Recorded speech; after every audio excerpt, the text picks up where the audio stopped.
බැංකුවක් කියන එක ඇත්ත වශයෙන්ම කියනවා නම් ඉතාමත්ම තෝලනයට භාජනය වෙච්ච ආයතනයක්. මේ කාරණාව නිසා බැංකුවක් මුහුණ දෙන අවදානම වැඩි. ඒ වගේම යම්කිසි විදියකින් බැංකුවක් අපහසුවට පත් වෙලා බැංකුව බුන්වත් වුණොත් මෙහි ප්‍රතිඵල ඉතාමත් බරපතලයි. මේ බරපතල ප්‍රතිඵල මුළු සමාජයටම විඳින්න සිද්ධ වෙනවා. ආර්ථිකය සම්පූර්ණයෙන්ම කඩා වැටෙනවා. ඒ වගේම මිනිස්සුගේ ජීවන මට්ටම පවා පහළට යන තත්ත්වයක් ඇති වෙනවා. මෙන්න මේ තත්ත්වය වළක්වන්න තමයි මේ ගෝලීය නියාමන රෙගුලාසි කියන එක ඇවිල්ලා තියෙන්නේ. මොකද මූල්‍ය පද්ධතිය ආරක්ෂා කරගන්න. බැංකුවක් තනිව ආරක්ෂා කිරීම නෙමෙයි මෙතන බලාපොරොත්තු වෙන්නේ. මූල්‍ය පද්ධතිය ආරක්ෂා කරගන්න. ගෝලීය මූල්‍ය පද්ධතිය ආරක්ෂා කර ගැනීම තමයි මේ ගෝලීය රෙගුලාසි වල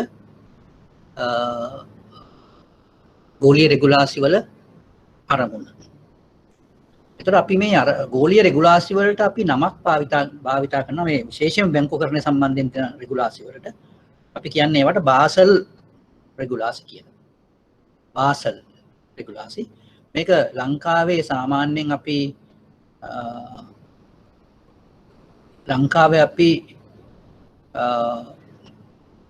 අපිට තියෙන තත්ත්වය තමයි අපි මේ වචනය බාසල් කියන වචනය ඇත්තටම ඒක බාලේ කියලා තමයි හුඟක් අය විදේශිකයෝ කියන්නේ. නමුත් ලංකාවේ අපි ඒක පාවිච්චි කරන්නේ බාසල් යන වචනේ. එතකොට මේ බාසල් රෙගුලාසි කියන එක ගැන අපි යම්කිසි දැනීමක් අපිට තියෙන්න ඕන. මේක ඇවිල්ලා ගෝලීය වශයෙන් බලපාන. ඒ කියන්නේ මුළු ලෝකෙම බලපාන රෙගුලාසි මාලාවක්. ශ්‍රී ලංකාව තුලත් අපි ඒකම ක්‍රියාත්මක කරනවා. දැන් අපි අනිවාර්යයෙන්ම මේ රෙගුලාසි වලට අනුගත විය යුතුයි. එතකොට මේ රෙගුලාසි කියන එක අපි පොඩ්ඩක් ඉතිහාසය ගැන කතා කරොත් මේ රෙගුලාසි කොහොමද ආරම්භ වුණේ කියලා. එක්තරා බැංකුවක් තියෙනවා අපි කියන්නේ ඒකට අන්තර්ජාතික පේවීම් පිළිබඳ බැංකුව කියලා. ඒකට ඉංග්‍රීසියෙන් කියනවා Bank for International Settlement කියලා. Bank for International Settlement. ඒ කියන්නේ ඒක අපි සාමාන්‍යයෙන් අපි හඳුන්වා දීමකදී කියනවා නම් අපිට කියන්න පුළුවන් ඒක තමයි ලෝකයේ තියෙන මහා බැංකුව. අපිට ශ්‍රී ලංකා මහා බැංකුව තමයි ලංකාවේ තනිකරම බැංකු නියාමනයේ ප්‍රධානිය. ඒ වගේම අනිකුත් රටවලත් ඒ වගේ මහා බැංකු ක්‍රියාත්මක වෙනවා. මධ්‍යම බැංකු කියලා කියන්නේ අපිට. මේ මහා බැංකුව වලත් මහා බැංකුව තමයි මේ අන්තර්ජාතික පියවීම් පිළිබඳ බැංකුව කියලා කියන්නේ. ඒ බැංකුව පිහිටලා තියෙන්නේ ස්විට්සර්ලන්තයේ. ස්විට්සර්ලන්තයේ තියෙනවා බාසල් කියලා නගරයක්. ඒ නගරය තමයි මේක පිහිටලා තියෙන්නේ. එතකොට මේ එම නගරයක පිහිටලා තියෙන හින්දා දැන් අපි දන්නවා මේ ලංකාවේ තියෙන මහ බැංකුවේ තියෙනවා මූල්‍ය කමිටුව කියලා එකක්. ඒ කියන්නේ මහ බැංකුව සම්පූර්ණයෙන් පාලනය කරන්නේ මේ මූල්‍ය කමිටුව මගින්. ඒ වගේම මේ බාසල් කියන නගරයේ තියෙන ඒ අන්තර්ජාතික පියවීම් පිළිබඳ බැංකුවට තියෙනවා මූල්‍ය කමිටුවක්. ඒ කමිටුවට කියන්නේ බාසල් කමිටුව කියලා. එතන මේ බාසල් කමිටුව තමයි මේ සියලුම නියාමන රෙගුලාසි හරි ගස්සලා තියෙන්නේ. එතන මේ නියාමන රෙගුලාසි අනුගත වීම සඳහා බැංකු ආරම්භ කළේ අපි ලෝකෙම බැංකු දිහා බැලුවම අන්තර්ජාතික වශයෙන් පවත්වාගෙන යන බැංකු ඒවා මෙම නියාමන ක්‍රමයට අනුගත වුණේ 1988 දී. ලංකාව බලවෙන්ම මේකට අනුගත වුණේ 1992 දී. ඒ අනුගත වෙච්ච රෙගුලාසි මාලාවට අපි කියන්නේ බාසල් 1 රෙගුලාසි කියලා. ඊට පස්සේ කලක් යනකොට මේ බාසල් 1 රෙගුලාසි කියන එක පොඩ්ඩක් වෙනස් වෙලා ඊට වඩා විස්තරාත්මක රෙගුලාසි මාලාවක් ආවා. ඒකට කියන්නේ බාසල් 2 කියලා. ඒක ආවේ 2006 දී. ශ්‍රී ලංකාවට ආවේ. එතකොට ඊළඟට තව ඊට පස්සේ ඔහොම ගිහිල්ලා අන්තිමට 2010 වසරේදී ඔබ සියලු දෙනාම දන්නවා මං හිතන්නේ මේ ලෝකෙටම ඇති වුණා ආර්ථික පසුබෑමක්. මේ ආර්ථික පසුබෑම අනිවාර්යයෙන්ම මේ බාසල් රෙගුලාසි වලින් මේ ආර්ථික පසුබෑම වැළැක්වීමට දායක වුණේ නැහැ කියන මතයක් විද්වතුන්ගේ පහළ වෙලා ඒ පහළවීම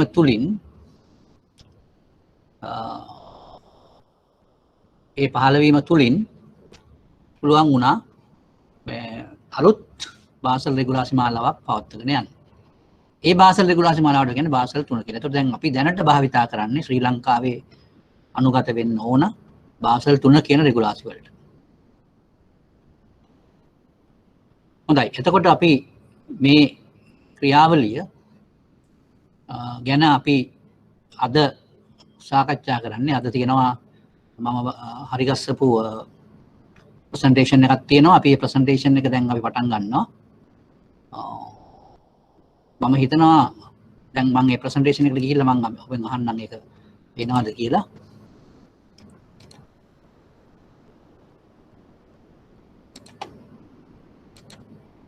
right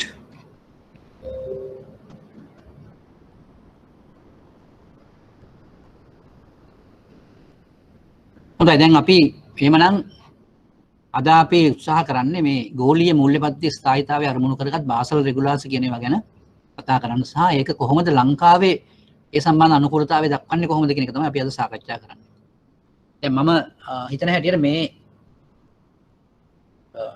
තත්වය එහෙම නැත්නම් මේ කරුණ ඉතාමත්ම වැදගත් කාරණාවක්. වාණිජ්‍ය බැංකුකරණය ගැන කතා කරන සියලුම ශිෂ්‍යයින්ට ඉතාමත්ම වැදගත් පාඩමක් තමයි මේක. මොකද මේ බාසල් රෙගුලාසි කියන එක ලෝකයටම මුළු ලෝකෙටම බලපානවා. ඒ නිසා තමයි ලංකාවට මේක බලපාන්නේ. අනිත් එක මේකේ අරමුණ තමයි මූල්‍ය පද්ධතිය ස්ථායීතාවය ආරක්ෂා කර ගැනීම.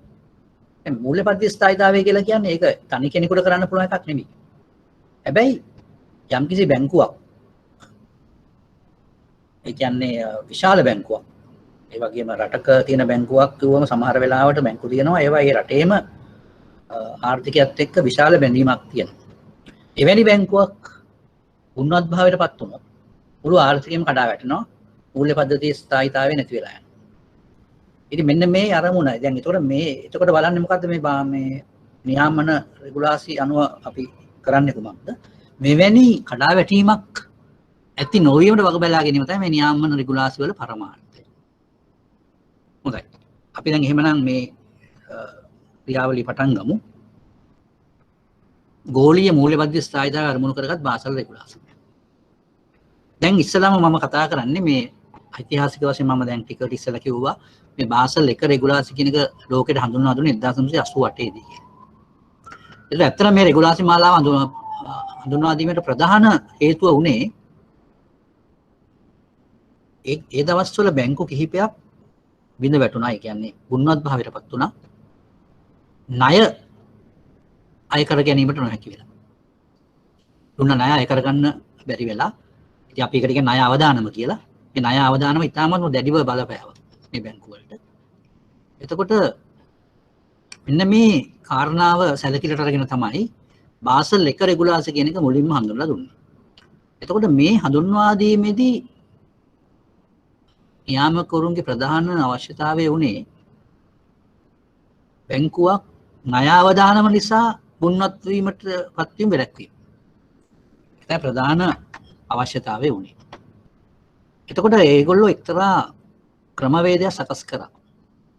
එක්තරා දර්ශකයක් හරි ගැස්සුවා. මේ දර්ශකය යම්කිසි මට්ටමක තියාගන්න කියලා බැංකු වලට අණ කළා. දැන් මම මේ පෙන්වන්න හදන්නේ මේ දර්ශකය.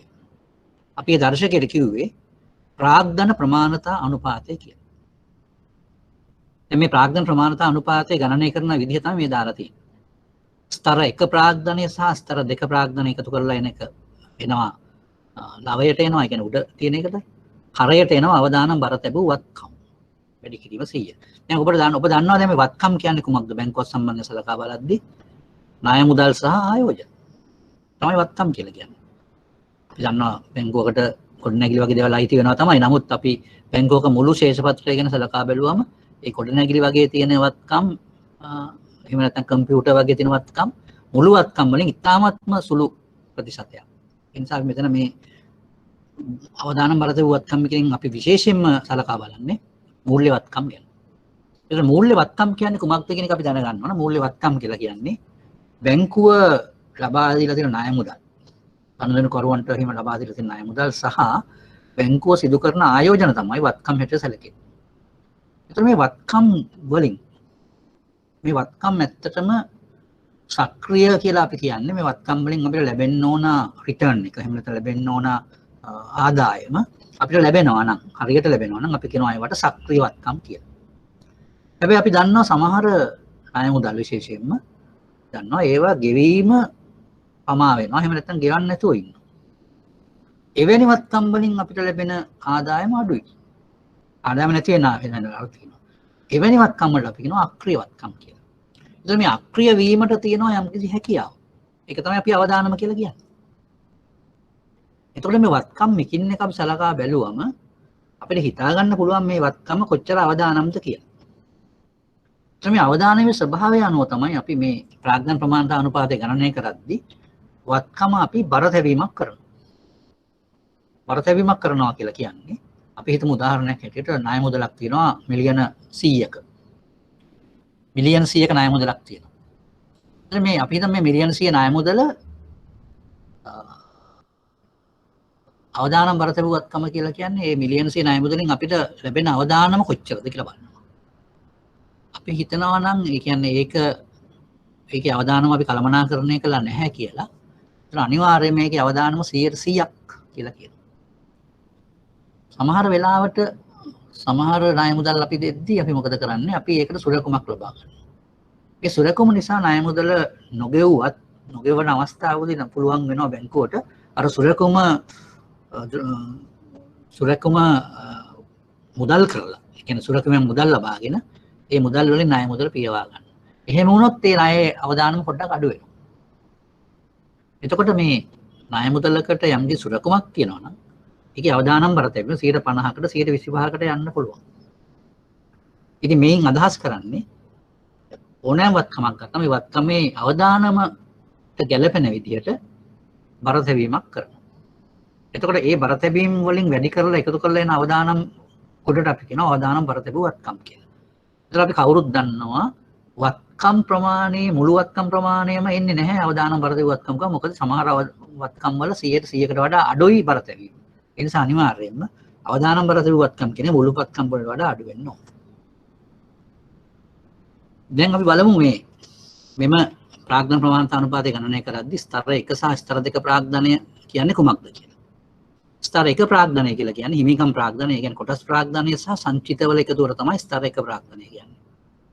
ස්තර 2 ප්‍රාග්ධනය කියන්නේ ණයටගත් ප්‍රාග්ධනය, ඊළඟට සුරකුම් රහිත අවුරුදු 5ට අඩු පරිණතිය තියෙන ණයකර, තව එකක් තියෙනවා ප්‍රත්‍යාගන්න සංචිත කියලා. ප්‍රත්‍යාගන්න සංචිත කියලා එකක් තියෙනවා. ඊළඟට සක්‍රිය ණය සඳහා ප්‍රතිපාදන. දැන් මේ ප්‍රත්‍යාගන්න සංචිත කියලා කියන්නේ මොකද්ද? සමහර අවස්ථාවලදී බැංකුවක් ගත්තම මේ බැංකුවේ තියෙන ගොඩනැගිලි වැනි වත්කම් ඒවා වල නැවත අගයීමක් සිද්ධ කරනවා. රීවැලුවේෂන් එකක්. දැන් මේ රීවැලුවේෂන් එකදී සමහර වෙලාවට මේකේ වටිනාකම වැඩි කරලා පෙන්වන්න පුළුවන්. එතකොට මේ වටිනාකම වැඩි වෙලා යන ගාන අපි සංචිතයකට මාරු කරනවා ගිණුමක් හැටියට. එතකොට මේ සංචිත වලින් ඒ ප්‍රත්‍යාගණනය නිසා අපි උදාහරණයක් හැටියට හිතමු කිසියම් බැංකුවක ගොඩනැගිලි තියෙනවා බිලියන 10ක්. බිලියන 10කට හරියන ගොඩනැගිලි තියෙන ප්‍රමාණයක්. එතන මේ ගොඩනැගිලි නැවත ගණනය කරාම අගය ගණනය කරාම අපි දන්නවා සමහර ගොඩනැගිලි වල අගය වැඩි වෙනවා. කාලයක් එක්ක සහ දොයි පළවල සාමාන්‍ය ස්වභාවයක් එක්ක නිශ්චල දේපොළ වගේ වැඩි වීමක් තමයි සිද්ධ වෙන්නේ කාලය යෑමෙන්. එතකොට අපි හිතමු මේක බිලියන 12 දක්වා වැඩි වුණා කියලා. ඒතර වැඩි වුණ ප්‍රමාණය තමයි බිලියන 2. ඒ බිලියන 2කින් යම් කිසි ප්‍රමාණයක් ප්‍රතිශතයක් සංචිත වලට අපිට දාන්න පුළුවන්. ඒවා තමයි ප්‍රත්‍යාගන සංචිත වල අනුමත කොටස කියලා කියන්නේ. දැන් මෙන්න ඒවා තමයි ස්තර 2 ප්‍රාග්ධනයට අයිති වෙන්නේ. දැන් මම ඉස්සෙල්ලා කිව්වා වගේ අවදානම් බර තැබුවත්කම් කියලා කියන්නේ බැංකුවේ වත්කම් එකින් එක අරගෙන ඒක බර තැබීමකට ලක් කරනවා. ඒ බර තැබීම 0 සිට 100% දක්වා වෙන්න පුළුවන් අවදානම අනුව. බර තැබීම 0% කියලා කියන්නේ අවදානමක් නැති වත්කම් කියලා අපි කියනවා. විශේෂයෙන් මේ අවදානම් නැති වත්කම් හිතට අපි සලකන්නේ රාජ්‍ය ණය. ඒ වගේම භාණ්ඩාගාර බිල්පත් සහ භාණ්ඩාගාර බැඳුම් කර වෙන දේවල් තමයි බර තැබීමක් බිඳුව කියලා ගණන් ගන්න. ඒ කියන්නේ අවදානමක් නැහැ කියලා ගණන් ගන්න. දැන් අපි සුරකුමක් නැති ණය මුදල් දුන්නොත් එහෙම අපි ඉතාමත් අවදානම් සහිත ගනුදෙනු කරුවෙකුට අපි ඒකේ අවදානම් 100%ක් කියලා ගණන් ගන්නවා. දැන් මේක තමයි බාසල් 1 රෙගුලාසි වල තිබිච්ච තත්ත්වය. අපි දැන් යමු බලන්න ඊළඟ මෙම අනුපාතයේදී මේ අගේ අඩුම ගානේ 108ක මට්ටමක පවත්වාගෙන යන්න සිද්ධ වුණා ඒ කාලේ හැටියට. ඊළඟ එක් වත්කමේ ස්වභාවය මත බර දැවීම තීරණය වුණා. ඊළඟ මෙතන මේ වක්‍රාත්තිකාරම් කියලා කතාවක් තියෙනවා. වක්‍රාත්තිකාරම් කියන්නේ මොනවද කියලා මම පොඩ්ඩක් කියන්නම්. අත්තිකාරම් කියලා කියන ණය මුදල් සහ ඒ ආකාරයේ වෙනත් පහසුකම් වලට අත්තිකාරම් කියලා කියන්නේ. එතකොට අපි දන්නවා අයිරාවල් ඔක්කොමත් එනවා. ඒ ඔක්කොම කිව්වම අපි අත්තිකාරම් කියන වචන තමයි පාවිච්චි කරන්නේ. ණය කියලා කිව්වම අත්තිකාරම් වලින් කොටසක් පමණයි ණය කියලා කියන්නේ. එතකොට වක්‍රාත්තිකාරම් කියන්නේ මොනවද? වක්‍රාත්තිකාරම් කියලා කියන්නේ ඍජු වශයෙන් ණයක් හැටියට ඒක තියෙන්නේ නැහැ නැති වුණාට ඒක ණයක් බවට පත් වෙනවා කාලයකදී. දැන් මම පොඩි උදාහරණයක් කියන්නම්. ඔබ අහලා තියෙනවද බැංකු අපකර කියන දේ ගැන? බැංකු අපකරයක් කියලා කියන්නේ බැංකුවක් තම ගනුදෙනු කරුවෙකු වෙනුවෙන් තුන්වෙනි පාර්ශ්වයකට ලබා දෙනවා ලිපියක්. මේ ලිපියෙන් කියනවා තමන්ගේ ගනුදෙනු කරුව මේ කියන වැඩේ එහෙම නැත්නම් යම්කිසි කිවිසුමක් අනුව යම්කිසි කොන්ත්‍රාත්තුවක් ඉෂ්ට කිරීමට එකඟ වුණා නම් එම කොන්ත්‍රාත්තුව හරියට ඉටු කළේ නැත්නම් බැංකුව ඒක බැංකුවට දන්නපු ගමන් බැංකුව මෙන්න මේ ගාණ ගෙවනවා කියන පොරොන්දුව තමයි බැංකුව අපකරයකින් දෙන්නේ. එහෙමනම් බැංකුව අපකරයක් කියලා කියන්නේ අසම්භාව්‍ය ගෙවීමක්. අසම්භාව්‍ය කියලා කියන්නේ යම්කිසි දෙයක් වුණොත් කරන ගෙවීමක්. ඒ නිසා අපිට කියන්න පුළුවන් දේ තමයි බැංකුව අපකරයක් දෙන අවස්ථාවේදී ගනුදෙනු කරුවෙකුට මුදල් ඉවතට යාමක් සිද්ධ වෙන්නේ නැහැ. ඒක පොරොන්දුවක් විතරයි. වෙනත අපි කියන ඉංග්‍රීසියෙන් කියන කමිට්මන්ට් එකක් කියලා. කමිට්මන්ට් එකක් විතරයි ඒක. හැබැයි ඒ කමිට්මන්ට් එකට බැංකුවට යන්න සිද්ධ වෙන්නේ ගනුදෙනු කරු සහ තුන්වෙනි පාර්ශවය අතර තියෙන කිවිසුම ගනුදෙනු කරු විසින් ක්‍රියාත්මක කිරීම හරියට නොකළොත් තමයි බැංකුවට ඒක ගෙවන්න වෙන්නේ. හැබැයි බැංකුව එක ගෙව්වට පස්සේ මොකක්ද අපි කියන්නේ? ඊට පස්සේ ඒක ගනුදෙනු කරලා දුන්න ණය මුදලක් හැටියට සැලකෙනවා. එහෙම යම්කිසි විදිහකින් ඒක ගෙවන්න සිද්ධ වුණා. ඒ කියන්නේ අපි කියනවා ඒකට ක්ලේම් එකක් ඇවිල්ලා ගෙවනවා කියලා. ඒ නිසා වක්‍රාත්තිකාරම් කියලා ගණයට වැටෙන එකක් තමයි මේ බැංකුව අපකර කියන එක. තව එකක් තියෙනවා වක්‍රාත්තිකාරම් ගණයට වැටෙන අපි කියනවා ඒවට ණයවර ලිපි කියලා. ණයවර ලිපිය කියන එකත් ඒ වෙලාවේ ණයවර ලිපිය විතරයි යවන්නේ. ඒකට අදාළ මුදල් යවෙන්නේ නැහැ. මුදල් යවන්න වෙන්නේ මුදල් දෙන්න වෙන්නේ ඊට පස්සේ. ඉතින් ඒ නිසා ඒකත් අපි වක්‍රාත්තිකාරම කියලා තමයි සලකන්නේ. ණයවර ලිපි කියන එක. ඒ නිසා මතක තියාගන්න මේ වෙලාවේදී තවත් වක්‍රාත්තිකාරම වර්ගයක් තියෙනවා. අපි ඒවට කියනවා ඒවට අපි කියන්න පුළුවන් කමිට්මන්ට් කියලා අපි කියනවා. ඒක කියන්නේ ඒක එක්තරා පහසුකමක්. ඒ පහසුකමෙන් අපි කියන්නේ අසම්භාව පහසුකමක් එකක්. කියන්නේ ණය මුදලක් අපි ණය මුදලක් මේ යම්කිසි දෙයක් ගනුදෙනු කරුවෙක් වෙනුවෙන් පෙනී හිටිනවා. ගනුදෙනු කරුවෙක් පෙනී හිටලා කියනවා යම්කිසි තහවුරුවක් දෙනවා ගනුදෙනු කරුවෙක් වෙනුවෙන්. ගනුදෙනු කරුව මේක ගෙවයි. එහෙම ගෙවුවේ නැත්නම් අපි ගෙවනවා කියන තහවුරුවක් දෙනවා. ඉතින් මේ තහවුරුව දෙන එකත් වක්‍රාත්තිකාරම කියලා තමයි සැලකෙන්නේ. දැන් බලන්න මේ බාසල් 1 රෙගුලාසියට තිබිච්ච මේ ප්‍රාග්ධන ප්‍රමාණිත අනුපාතය තමයි ස්තර 1 විතරක් ගත්තොත් ප්‍රාග්ධන අනුපාතයේ අවමාගයේ 104යි. මුළු ප්‍රාග්ධන ප්‍රමාණිත අනුපාතයේ අවමාගයේ 108යි. මුළු ප්‍රාග්ධන ප්‍රමාණිත අනුපාතය කියන්නේ ස්තර 1 ප්‍රාග්ධනයයි ස්තර 2 ප්‍රාග්ධනයයි දෙකම සැලකුවා. ඒකට තමයි මුළු ප්‍රාග්ධන ප්‍රමාණිත අනුපාතය කියන්නේ. මේකත් පරණ කතන්දරයක්. හැබැයි අපි මේ ඉතිහාසය දැනගන්න ඕන පොඩ්ඩකට. මොකද කොහොමද මේක පටන් ගත්තේ කියන එක. දැන් ඔය අපි කතා කරේ බාසල් 1 රෙගුලාසි ගැන. එතන මේ බාසල් 1 රෙගුලාසි තමයි ඉස්සෙල්ලම ගෝලීය රෙගුලාසි හැටියට බැංකු වලට අනුගත වෙන්න සිද්ධ වුණේ. ශ්‍රී ලංකාවේ මේ රෙගුලාසි වලට අනුගත වුණේ 1992 දී. ඊළඟට බාසල් 2 රෙගුලාසි කියන එක. ඒක අවසාන වශයෙන් ක්‍රියාත්මක වුණේ 2006 වසරේ ඉඳන් තමයි ලංකාවේ ක්‍රියාත්මක වුණේ. ඒතර මේ රෙගුලාසි මාලාව බාසල් 1 රෙගුලාසි මාලාවත් එක්ක සංසන්දනය කරාම ඊට වඩා සෑහෙන විස්තරාත්මකයි. ඒතර මේකේ තිබුණා ස්තම්භ තුනක්. ස්තම්භ කියන එකේ තේරුම තමයි මේක ක්‍රියාත්මක වෙන ප්‍රධාන සාධක තුනක් තිබුණා. ඒ කියන්නේ ප්‍රධාන සාධක කියන්නේ ප්‍රධාන කරුණු තුනක්. මේ ස්තම්භ තුනක් කියලා අපි කතා කරන්නේ ඒකට තමයි. එතකොට ණය අවදානම් පමණක් නොව වෙළඳපොළ අවදානම්. එතකොට මේ ඉස්සෙල්ලයි කියදී අපි බාසල් 1 රෙගුලාසි වලදී අපි වැඩියෙන්ම සලකා බැලුවේ ණය අවදානම සම්බන්ධයෙන්. හැබැයි බාසල් 2 රෙගුලාසි වලදී අපි ණය අවදානම් පමණක් නෙමෙයි වෙළඳපොළ අවදානම් සහ මෙහෙයුම් අවදානම් කියන අවදානම් ගැන සැලකිල්ලට ගත්තා. ඊළඟට මේ රෙගුලාසි මාලාවේදී දැන් බාසල් 1 රෙගුලාසි මාලාවේ එකම එක දර්ශකයයි තිබුණේ. ඒක තමයි ප්‍රාග්ධන ප්‍රමාණතා අනුපාතය කියන එක. ඒ දර්ශකය විතරයි සලකා බැලුවේ. නමුත් මෙම බාසල් 2 රෙගුලාසි මාලාවේදී පළමු ස්තම්භය යටතේ තමයි අවම ප්‍රාග්ධන අවශ්‍යතා ගණනය කිරීම සලකා බැලුවේ. එතකොට ඒක අර අපි කලින් කතා කරපු ප්‍රාග්ධන ප්‍රමාණතා අනුපාතය තමයි මේ කියන්නේ. හැබැයි ඊට අමතරව දැන් එදා බාසල් 1 යටතේ අපි ණය අවදානම් ගැන විතරයි කතා කරේ. නමුත් බාසල් 2 යටතේ ණය අවදානම් වෙළඳපොළ අවදානම් සහ මෙහෙයුම් අවදානම් යන තුනම ගැන කතා කරා. ඒක කතා කරන්නේ පළමු ස්තම්භය යටතේ. ඊළඟට දැන් මොකද්ද මේකේ හේතුව වුනේ? එතකොට මේ ස්තම්භ තුනෙන් එක ස්තම්භයක් ගැන තමයි අපි තාම කතා කරන්නේ.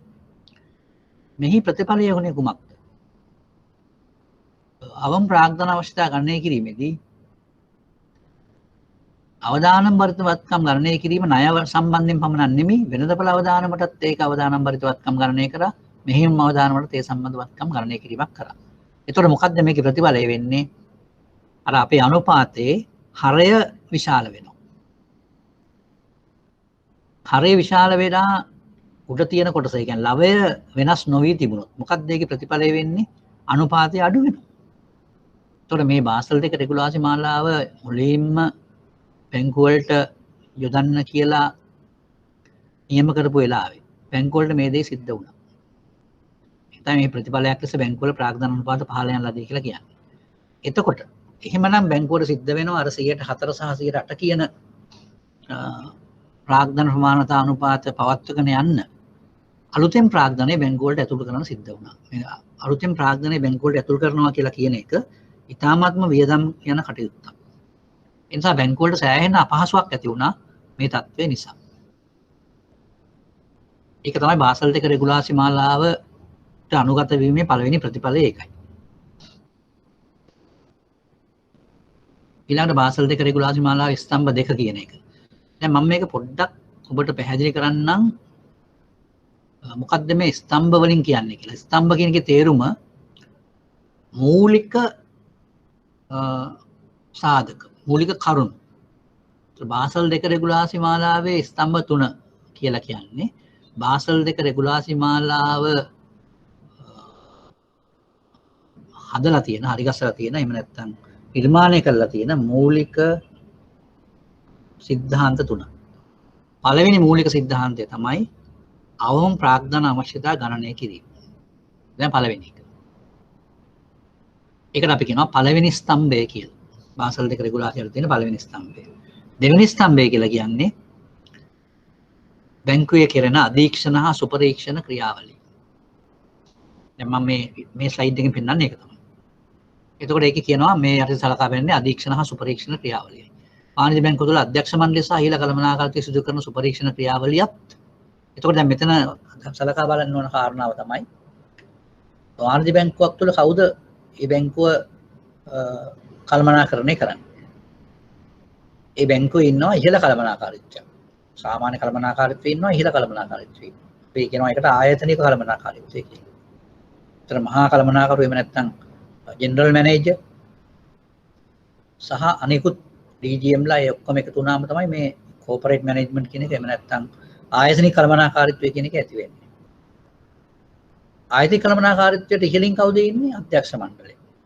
සභාපති සහ අධ්‍යක්ෂ මණ්ඩලය. එතකොට මේක තමයි ඒගොල්ලෝ මොකද කරන්නේ? ඒගොල්ලෝ බැංකුව තුල සියලුම කටයුතු අධීක්ෂණයට භාජනය කරනවා. ඒ වගේම සුපරීක්ෂණ ක්‍රියාවලියක් කරනවා, සුපර්විෂන් එකක් කරනවා. දැන් මේ කාරණාව බැංකුව ඇතුලේ කෙරෙන්නේ කවුරු අතින්ද? අධ්‍යක්ෂ මණ්ඩලය සහ ඉහළ කළමනාකාරීත්වය අතින්. හැබැයි මේක තවත් කණ්ඩායමක් විසින් මේ සුපරීක්ෂණ ක්‍රියාවලිය කරනවා. අපි කියනවා ඒකට ස්ථානීය සහ බාහිර සුපරීක්ෂණය කියලා මහා බැංකුව විසින් කරනවා. මහා බැංකුව විසින් සුපරීක්ෂණයක් බැංකුව ඇතුලේ කරනවා ඔන් සයිට් කියලා අපි ඒකට කියනවා. ඔන් සයිට් සුපර්විෂන්, ස්ථානීය සුපරීක්ෂණය. අනිත් එක කියනවා ඕෆ් සයිට් සුපර්විෂන් කියලා කියන්නේ. ඒ කියන්නේ ඒගොල්ලෝ එළියේ ඉඳන් එහෙම නැත්නම් මහා බැංකුවේ ඉඳගෙන ඒ සුපරීක්ෂණය සිද්ධ කරනවා. දැන් ඒතර පැහැදිලි ඇති. මෙන්න මේ සුපරීක්ෂණ ක්‍රියාවලිය තමයි පාසල් දෙක රෙගුලාසි මාලාවේ ස්තම්භ දෙක කියලා කියන්නේ. එතකොට මේකේ තියෙන ප්‍රධාන අරමුණ තමයි බැංකුවට මුණ දෙන්න සිදුවෙන අවදානම හරියට නිර්ණය කරලා ඒ අවදානමට ගැළපෙන ප්‍රාග්ධන ප්‍රමාණයක් පවත්වාගෙන යාම තමයි මෙහි ප්‍රධාන අරමුණ.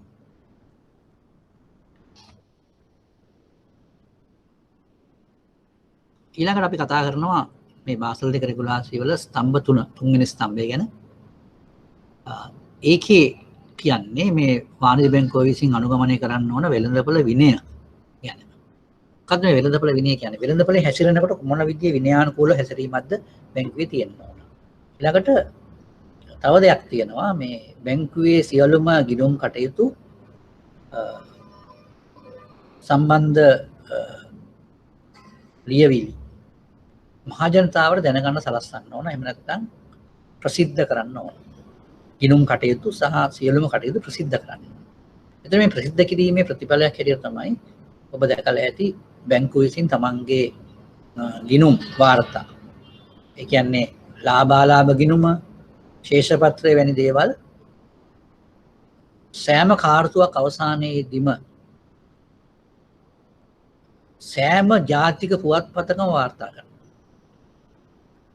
ලංකාවේ නම් භාෂා තුනෙන්ම වාර්තා කරනවා. ඉංග්‍රීසි පත්‍රවල ඉංග්‍රීසි ජාතික පුවත්පත්වල තියෙනවා, සිංහල ජාතික පුවත්පත්වල තියෙනවා, ද්‍රවිඩ ජාතික පුවත්පත්වල මේ ගිණුම් සහ සියලුම කටයුතු පිළිබඳ තොරතුරු සෑම ක්වාටර් එකක්ම, ඒ කියන්නේ සෑම කාර්තුවක් අවසානයේදීම ප්‍රසිද්ධ කරනවා. මොකද්ද මේකේ අදහස? මේකෙන් කියන්නේ බැංකුව තමන්ගේ කටයුතු නිසි පාරදර්ශී භාවයකින් කරගෙන යන්න ඕන කියන එක.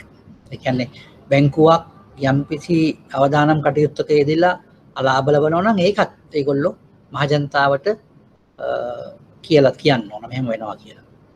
ඉතින් ඒ නිසා එතකොට මහජනතාවට පුළුවන් වෙනවා බැංකුවක තියෙන අවදානම කොච්චරද කියලා තමන් යම්කිසි හැඟීමක් අරගෙන ඉවර වෙලා ඒ බැංකුවත් එක්ක ගන්න. නැත්නම් ඒ බැංකුව යම් විදියකින් මුංගත් භාවයටපත් වුණොත් තමන්ට යම්කිසි පාඩුවක් වෙන්න පුළුවන්. ඒ නිසා හැමතිස්සෙම ගණනකරුවෝ සැලකිලිමත් වෙන්න ඕන බැංකුවක ස්ථායීතාවය පිළිබඳව. ඒ නිසා ඒ සැලකිලිමත් වීම පිළිබඳව තොරතුරු සැපීම තමයි අර ගිණුම් ඔක්කොම ප්‍රසිද්ධ කරන්නේ. ප්‍රසිද්ධ මාධ්‍යෙන් ඉදිරිපත් කරන්නේ. ඒක නියාමන අවශ්‍යතාවය. දැන් බලන්න මේ නියාමන අවශ්‍යතාවය කියන එක නිසා කොහොමද බැංකුව ආරක්ෂා වෙන්නේ? දැන් ඔබ ටිකක් කල්පනා කරලා බලන්න. ඒ ආරක්ෂා වෙන විදිහ මේකයි. දැන් බැංකුව වලට Tamanට ඕන වැඩ කරගෙන ගිහිල්ලා අපි හිතමු පාඩු සිද්ධ වෙනවා කියලා. එහෙම පාඩු සිද්ධ වුණොත් මොකද වෙන්නේ? පාඩු සිද්ධ වුණයි කියන එක අපිට ප්‍රසිද්ධ කරන්න වෙනවා. එතකොට මේ මිනිස්සු දැනගන්නවා මේ බැංකුවල හැමදාම පාඩු වෙනවා. ඒ නිසා මේ බැංකුවෙන් අපි අයින් වෙනවා කියලා ජනතාව එතනින් අයින් වෙනවා. ඒතකොට ඒගොල්ලන්ට ඩිපොසිට් නැතුව යනවා. ඉතින් ඒ නිසා බැංකුවක් කැමති නැහැ මේ தත්ත්වය උද්ගත කරගන්න. ඒ නිසා බැංකුව හැමතිස්සෙම අවදානම් Tamanට දරන්න පුළුවන් අවදානමක් සහිත ව්‍යාපාර කටයුතු වල විතරයි යෙදෙන්නේ. Tamanට දරන්න බැරි අවදානමක් සහිත ව්‍යාපාර කටයුතු වල යෙදීමෙන් වළකිනවා. ඒතකොට ඒකෙන්ම බැංකුව වල ගුණවත් වීම වැළැක්වෙනවා. ඒක තමයි මේකේ අවශ්‍යතාවය.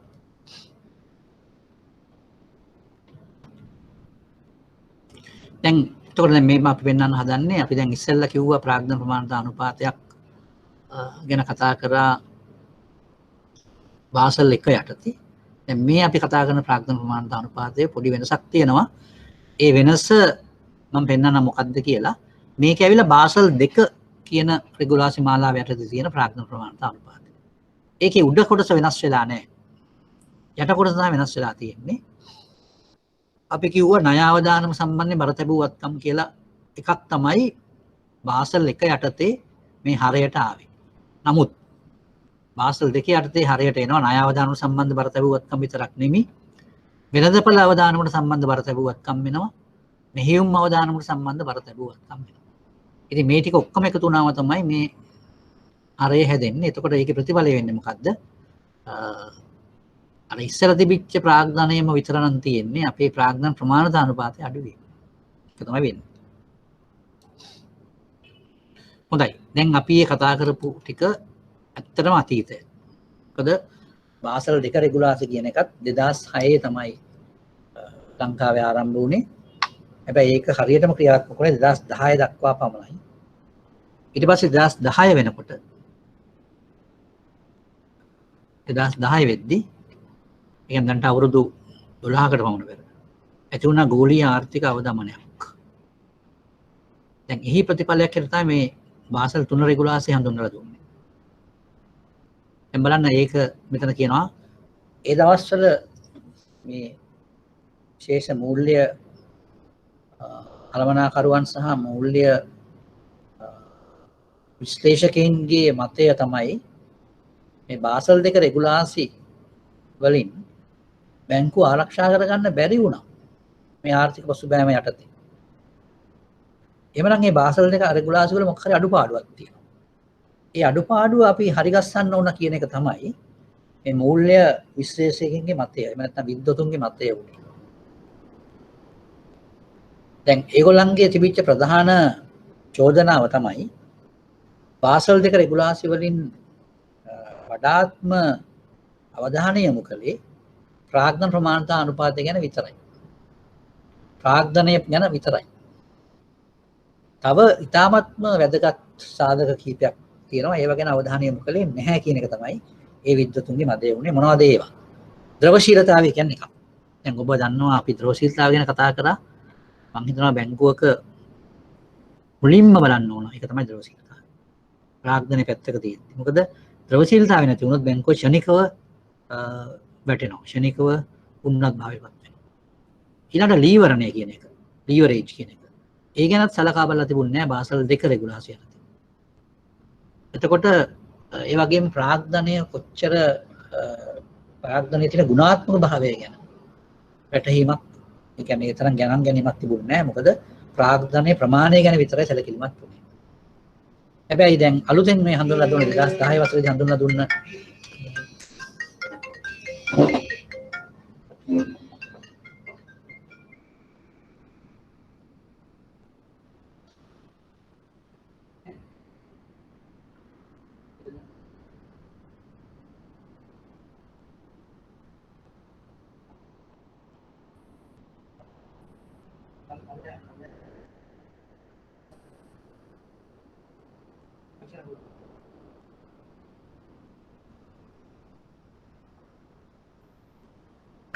එතකොට මේ ද්‍රවශීලතාවයේ ලීවරණය ආදී කරුණු ඒව ගැන අවධානය යොමු කරලා තිබුණේ නැහැ බාසල් 2 රෙගුලාසියට. නමුත් බාසල් 3 රෙගුලාසියට ආයව හඳුන්වලා දෙනකොට මේ ද්‍රවශීලතාවයේ ලීවරණය ආදී කරුණු පිළිබඳ අවධානය යොමු කරලා ඒ සම්බන්ධ දර්ශකත් මේකෙදි ඉදිරිපත් වුණා.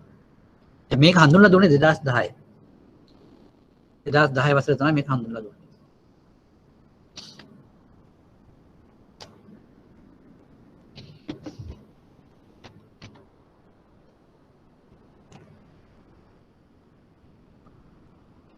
දැන් අපි දන්නවා මෙතන මේ පාසල් 3 මගින් සලකා වෙන ප්‍රාග්ධනයේ ගුණාත්මක හා ප්‍රමාණාත්මක සාධක ගැන අපි ඊළඟට කතා කරන්න හදන්නේ. අවදානම අවශෝෂණය කර ගැනීමේ ප්‍රධාන මෙවලම් ප්‍රාග්ධනය වන බැවින්. දැන් අපි කියනවා ඇත්තටම ප්‍රාග්ධනය කියන එකේ ප්‍රධානම අරමුණ තමයි අවදානම අවශෝෂණය කර ගැනීම. දැන් මේක අපි සරලව කල්පනා කරලා බැලුවොත් දැන් අපි ව්‍යාපාරයක් කරනකොට දැන් බැංකුව කියන එක අපි පැත්තක තියමුකෝ සාමාන්‍ය ව්‍යාපාරයකදී. සාමාන්‍ය ව්‍යාපාරයකදී අයිතිකරුවන්ගේ මුදල් තමයි ප්‍රාග්ධනය කියලා කියන්නේ. ඒතකොට අයිතිකරුවන්ගේ මුදල් වලින් තමයි ලබා ගන්නේ සියලු වත්කම්. තොගය ලබා ගන්න ඒක. හැබැයි ඊට අමතරව ණය මුදල් වලින් සහ ඒ වගකීම් වලිනුත් මේ වත්කම් ලබා ගැනීම සිද්ධ වෙනවා. නමුත් දැන් මෙතනදී මේ අපි හිතමු යම් කිසි අලාභයක් සිද්ධ වුණා කියලා ව්‍යාපාරයකදී මේ අලාභය දරන්නේ කවුද? අයිතිකාරයෝ. අයිතිකාරයාගේ මුදල් වලින් තමයි අලාභය අය වෙන්නේ. ඒ වගේ බැංකුවක සියලුම වත්කම් ජනනය වෙන්නේ කොහොමද? තැන්පතුකරුවන්ගේ තැන්පතු මුදල් වලින්. බැංකුවට අයිති සල්ලි ප්‍රමාණයක් තියෙනවා. ඒක තමයි ප්‍රාග්ධනය කියලා කියන්නේ. එතන මේ ක්‍රියාවලිය යම් කිසි අලාභයක් සිද්ධ වුණා. ඒ අලාභය දරාගන්නේ කවුද? ප්‍රාග්ධනය. යම් අවස්ථාවකදී ප්‍රාග්ධනයට වඩා වැඩි අලාභයක් ඇති වුණා. මේ ව්‍යාපාර කටයුතු නිසා බැංකුව වහන්න වෙනවා. එහෙනම් බැංකුවේ තියෙන ප්‍රධාන අරමුණ තමයි ප්‍රමාණවත් ප්‍රාග්ධනයක් පවත්වන යන එක. එහෙනම් අපිට සිතන්න සිද්ධ වෙනවා, නිර්ණය කරන්න සිද්ධ වෙනවා කොච්චර වැඩිම වුණොත් අලාභයක් වුණොත් කොච්චර ලොකු අලාභයක්ද වෙන්නේ. ඒ අලාභයට හරියන්න අපි කොච්චර ප්‍රාග්ධනය තියන්න ඕන. අන්න ඒක තමයි අපිට කල්පනා කරන්න වෙන දේ. එතකොට අපි කරන්නේ ඒ ප්‍රමාණයක් ගැන හිතලා ඒ ප්‍රමාණයම තියාගෙන හරියන්නේ නැහැ නේ. පොඩි යහම වුණොත් ප්‍රාග්ධනය නැති වෙලාම යනවානේ. ඒ නිසා ඊට වඩා සෑහෙන වැඩි ප්‍රමාණයක් අපි පොඩි මාජින් එකකුත් එක්ක ප්‍රාග්ධනයක් පවත්වාගෙන යාම තමයි අපේ අරමුණ වෙන්නේ. එතකොට දැන් බලන්න මේ අලුත් බාසල් 3 රෙගුලාසි වලින් කරේ බැංකුවක් මෙසේ පවත්වාගෙන යා යුතු ප්‍රාග්ධන ප්‍රමාණය ගණනය කිරීම සම්බන්ධ අලුත් නීති රීති හඳුන්වලා දෙන එක. මොකද මේ නීති රීති වල පරමාර්ථය උනේ මොකද්ද? බැංකුවක් යම්කිසි අවදානමකට මුහුණ දීලා විශාල ස්ට්‍රෙස් එකකට එහෙම නැත්නම් විශාල ආතතියකට මුහුණ දෙන අවස්ථාවකදී වැඩි අලාභයකට මුහුණ දෙන අවස්ථාවකදී ඒකටත් හරියාකාර මුහුණ දෙන ප්‍රමාණයේ ප්‍රාග්ධනයක් පවත්වාගෙන යාම තමයි මෙම අලුත් නියම රෙගුලාසි වල අරමුණ උනේ. එතකොට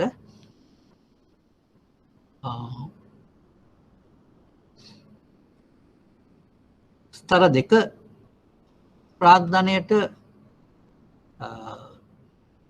දැන් ඊළඟ අපි ස්තර 1 ප්‍රාග්ධනය කියන එක දැන් තියෙන කොටස් ටික තමයි මෙතන පෙන්නලා තියෙන්නේ.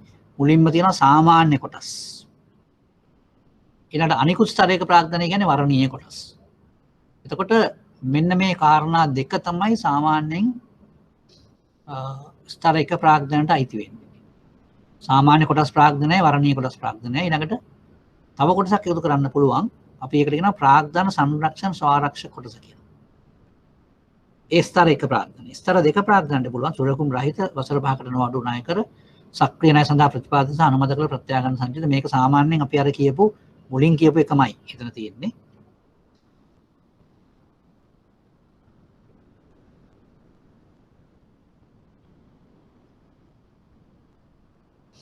දැන් අපි මේක සංසන්දනය කරොත් බාසල් 2 රෙගුලාසි යටතේ තියෙන බාසල් 2 රෙගුලාසි යටතේ තියෙන එකත් එක්ක මෙතන වැඩිපුර ඇවිල්ලා තියෙන්නේ මොකද්ද? ස්තර 1 ප්‍රාග්ධන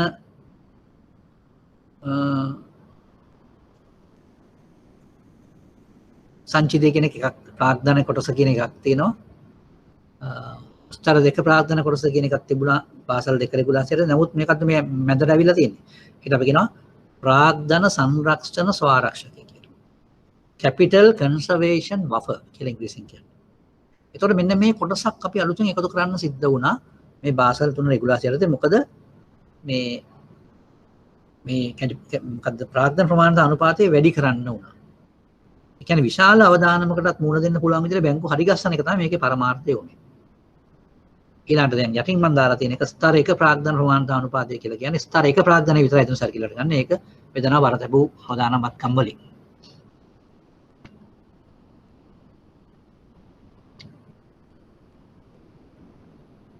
දැන් මේ කියන නියමයන් අනුව තමයි ලංකාවේ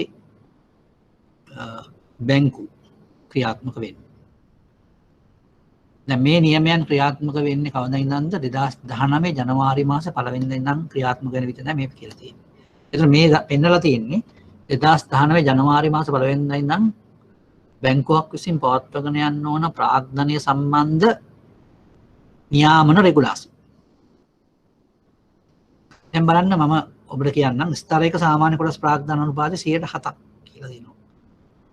දැන් බාසල් 1 රෙගුලාසි යටතේ මේක අනුපාතය 104යි. දැන් බලන්න 107ක් වෙලා තියෙනවා ඒක. ඊළඟට ස්තර 1 ප්‍රාග්ධන ප්‍රමාණිත අනුපාතයේ සංරක්ෂණ ස්වාරක්ෂක ඇතුළත් කරලා බලන්න ඒක 8.5කට උඩට ගිහිල්ලා තියෙනවා. ඊළඟට මුළු ප්‍රාග්ධන ප්‍රමාණිත අනුපාත 12.5ක දක්වා වැඩිලා තියෙනවා. මේක ඇත්තටම ලංකාවේ තිබෙන 10%යි ඉස්සෙල්ලා. දැන් ඒක 12.5කට වැඩි වෙලා තියෙනවා. දැන් ඊළඟ තවත් දෙයක් මෙතන සිද්ධ කරලා තියෙනවා ශ්‍රී ලංකාව තුල. දැන් අපි දන්නවා ශ්‍රී ලංකාවේ බැංකු ගැන කල්පනා කරලා බැලුවම විශේෂයෙන් වාණිජ බැංකු. ඒ වාණිජ බැංකු වලින් ඉතාමත්ම විශාල බැංකු දෙකක් තුනක් ලංකාවේ තියෙනවා. දැන් ඔබ දැනගත යුතුයි ඒක. මොකද විශාල කියලා කියන මෙතන වත්කම් ප්‍රමාණය වැඩි කියන එක. දැන් අපි දන්නවා මේ විශාලත්වය ගැන කල්පනා කරොත් ලංකාවේ තියෙන විශාලම බැංකුව තමයි ලංකා බැංකුව. මොකද ඒකේ වත්කම් ප්‍රමාණය බිලියන 2400ක් විතර වෙනවා. බිලියන 2400ක්. බිලියන 2400ක් කියලා කියන්නේ ට්‍රිලියන් වලින් කියනවා නම් 2.5ක් විතර. ඒ වගේම කොමර්ෂල් බැංකුව. කොමර්ෂල් බැංකුවත් ට්‍රිලියන් එකකට වඩා වැඩි වත්කම් තියෙනවා.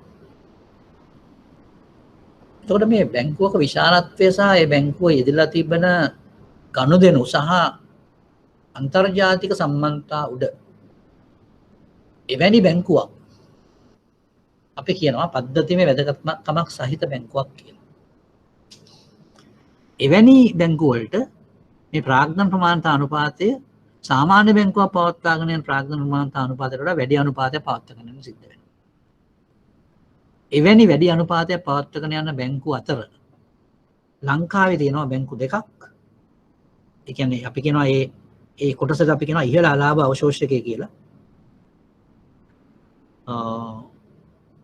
high loss absorbent කියලා එකට කියන්නේ. ඒක ඒගොල්ලන් අනිත් බැංකු වලට වඩා ඒ කියන්නේ 12.5ට වඩා 1.5ක් වැඩිපුරව තියාගෙන ඉන්නවා. කවුද ඒ? කොමර්ෂල් බැංකුව සහ ලංකා බැංකුව. ඒගොල්ලන්ගේ අවම ප්‍රාග්ධන අවශ්‍යතාවයෙන් එතකොට 12.5ට 1.5ක් එකතු කරලා එන ගාන. ඒ කියන්නේ 14ක් වෙන්න ඕන. ඊළඟට තව බැංකු දෙකක් අරන් තියෙනවා පද්ධතිමය වැදගත්කමක් තියෙන බැංකු දෙකක් කරේ ලංකාවේ. ඒක හටන් නැෂනල් බැංකුව සහ මහජන බැංකුව. ඒ දෙක ගත්තම ඒ දෙකේ ඒ අලාභ අවශෝෂකයේ 101යි. ඒ කියන්නේ ඒගොල්ලන්ගේ පවත්වාගෙන යන අවම ප්‍රාග්ධන ප්‍රමාණිත අනුපාතයේ 13.5යි. මෙන්න මේක තමයි ඉතා වැදගත් දෙයක් කියලා මම සලකන්නේ. මේ බාසල් 3 සම්බන්ධ ප්‍රාග්ධන ප්‍රමාණිත නියාමන රෙගුලාසි. ඊළඟට දැන් මේ ප්‍රාග්ධන ප්‍රමාණිත නියාමන රෙගුලාසි වලට අමතරව තව දෙයක් මේ බාසල් 3 රෙගුලාසි වලින් හඳුන්වා දුන්නා. ඒක තමයි ද්‍රවශීලතා ආවරණ අනුපාතය කියලා කියන්නේ. ද්‍රවශීලතා ආවරණ අනුපාතය. ඒ කියන්නේ දැන් ඉස්සෙල්ලා තිබිච්ච එකම නියාමන රෙගුලාසි මාලාවකවත් ද්‍රවශීලතාවය ගැන මුකුත්ම තිබුණේ නැහැ. දැන් බලන්න මේ ද්‍රවශීලතා ආවරණ අනුපාතය කියන එක අදහස් කරන්නේ ඒක දැන් මෙතන පැහැදිලි කරලා තියෙනවා දෙවෙනි කාරණාව යටතේ ද්‍රවශීලතා ආවරණ අනුපාතය. ඒක ඇවිල්ලා ඉහළ ගුණාත්මක භාවයකින් යුත් ද්‍රවශීලවත්කම් බෙදීම ඉදිරි දින 30 තුල සුද්ධ ඉවතට යන මුදල් ප්‍රවාහ. ඉහළ ගුණාත්මක භාවයකින් යුත් ද්‍රවශීලවත්කම් බෙදීම ඉදිරි දින 30 තුල සුද්ධ ඉවතට යන මුදල් ප්‍රවාහ.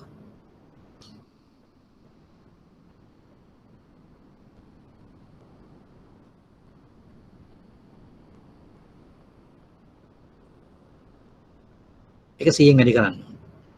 දැන් ඉහළ ගුණාත්මක භාවයකින් ද්‍රවශීලවත්කම් කියලා කියන්නේ මොකක්ද? ද්‍රවශීලතාවය ඉතාමත්ම ඉහළ වත්කම්. ද්‍රවශීලතාවය ඉතාමත්ම ඉහළ වත්කම් වලට තමයි ඉහළ ගුණාත්මක භාවයකින් ද්‍රවශීලවත්කම් කියලා කියන්නේ. එතකොට දැන් උදාහරණයක් හැටියට අපි ගත්තොත් එහෙම මුදල් වල ද්‍රවශීලතාවය 100%යි. ඊළඟට භාණ්ඩාගාර බිල්පත් භාණ්ඩාගාර මැදුම් කර වැනි දේවල්. ඊළඟට දැන් ඒක බෙදනවා අපි ඉදිරි දින 30 තුළ සුද්ධ ඉවතට යන මුදල් ප්‍රවාහය. කියන්නේ බැංකුවට ලැබෙන මුදල් තියෙනවා බැංකුවෙන් එළියට යන මුදල් තියෙනවා. මොනවද බැංකුවට ලැබෙන මුදල් කියලා කියන්නේ? තැන්පතු වලින් මුදල් ලැබෙනවා. ඊළඟ ණය මුදල් දෙනකොට මුදල් අහකට යනවා. ඒ විදිහට ගන්නත් පුළුවන්. එහෙම නැත්නම් අපි දැන් සාමාන්‍යයෙන් අපි අනාගතය ගැන කල්පනා කරද්දී අපි ගන්නෙ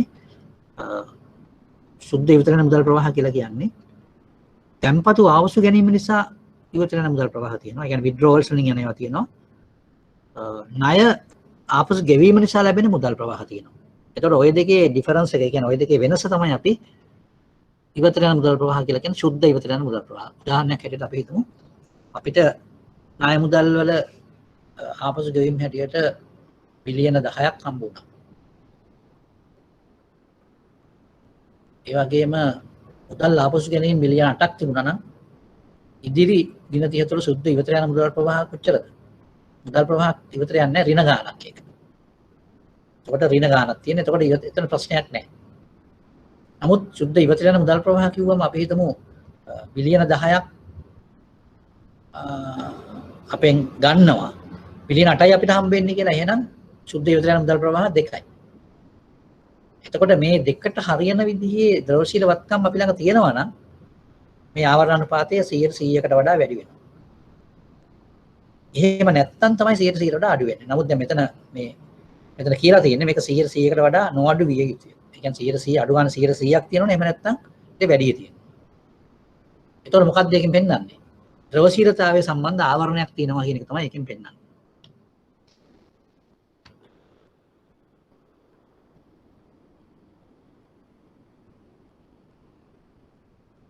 ඊළඟට ලීවරණ අනුපාතය කියලා එකක් තියෙනවා. දැන් මේ ලීවරණ අනුපාතය කියන එක හඳුන්වලා දුන්නේ බාසල් 3 යටතේ හඳුන්වලා දුන්නේ අලුත්ම එකක්. ඒක තිබුණේ නැහැ ඉස්සෙල්ලා එක රෙගුලාසි මාලාවකවත්.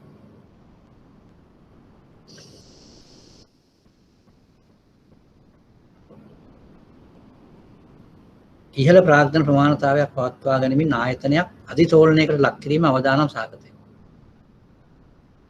ඒක තමයි කියන්නේ. දැන් ප්‍රාග්ධන ප්‍රමාණතාවය හොඳට තිබුණත් වැඩක් නැහැ. අධිතෝලනයක් කියනවා. අධිතෝලනය කියන එකේ තේරුම තමයි ප්‍රාග්ධනය පොඩ්ඩක් තියාගෙන විශාල වගකීම් සම්භාරයක් තියෙනවා නම් අපි කියනවා ඒකේ තෝලනය වැඩි කියලා. එතකොට මේ තෝලනය මනින්න එක්තරා විදිහක ක්‍රමයක් මෙතන පෙන්වලා තියෙනවා. ඒක තමයි ප්‍රාග්ධනය.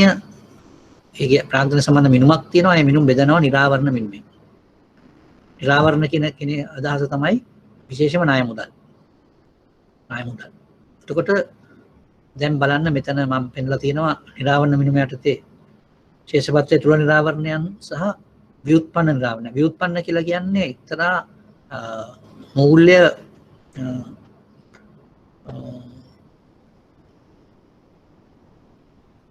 උපකරණ වර්ගයක් තියෙනවා ව්‍යුත්පන්න කියලා.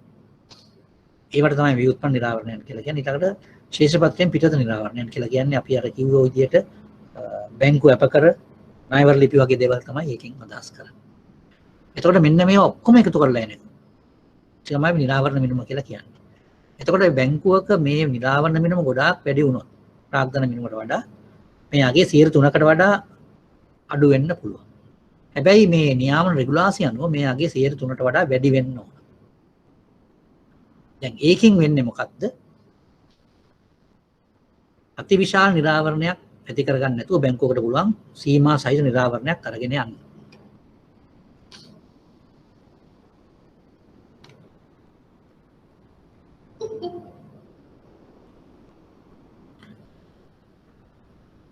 දැන් මේ අපි මේ කතා කරන දේවල් වල ඉංග්‍රීසි වචන මම කියන්නම්. මොකද සමහර වෙලාවට මේ අපි පටන් ගමු මෙතනින්ම. ප්‍රාග්ධන ප්‍රමාණතා නියාම රෙගුලාසි කියන එකෙන් පටන් ගමු. ඒක ඉස්සෙල්ලා තියෙනවා ප්‍රාග්ධන ප්‍රමාණතා අනුපාතය කියන එක.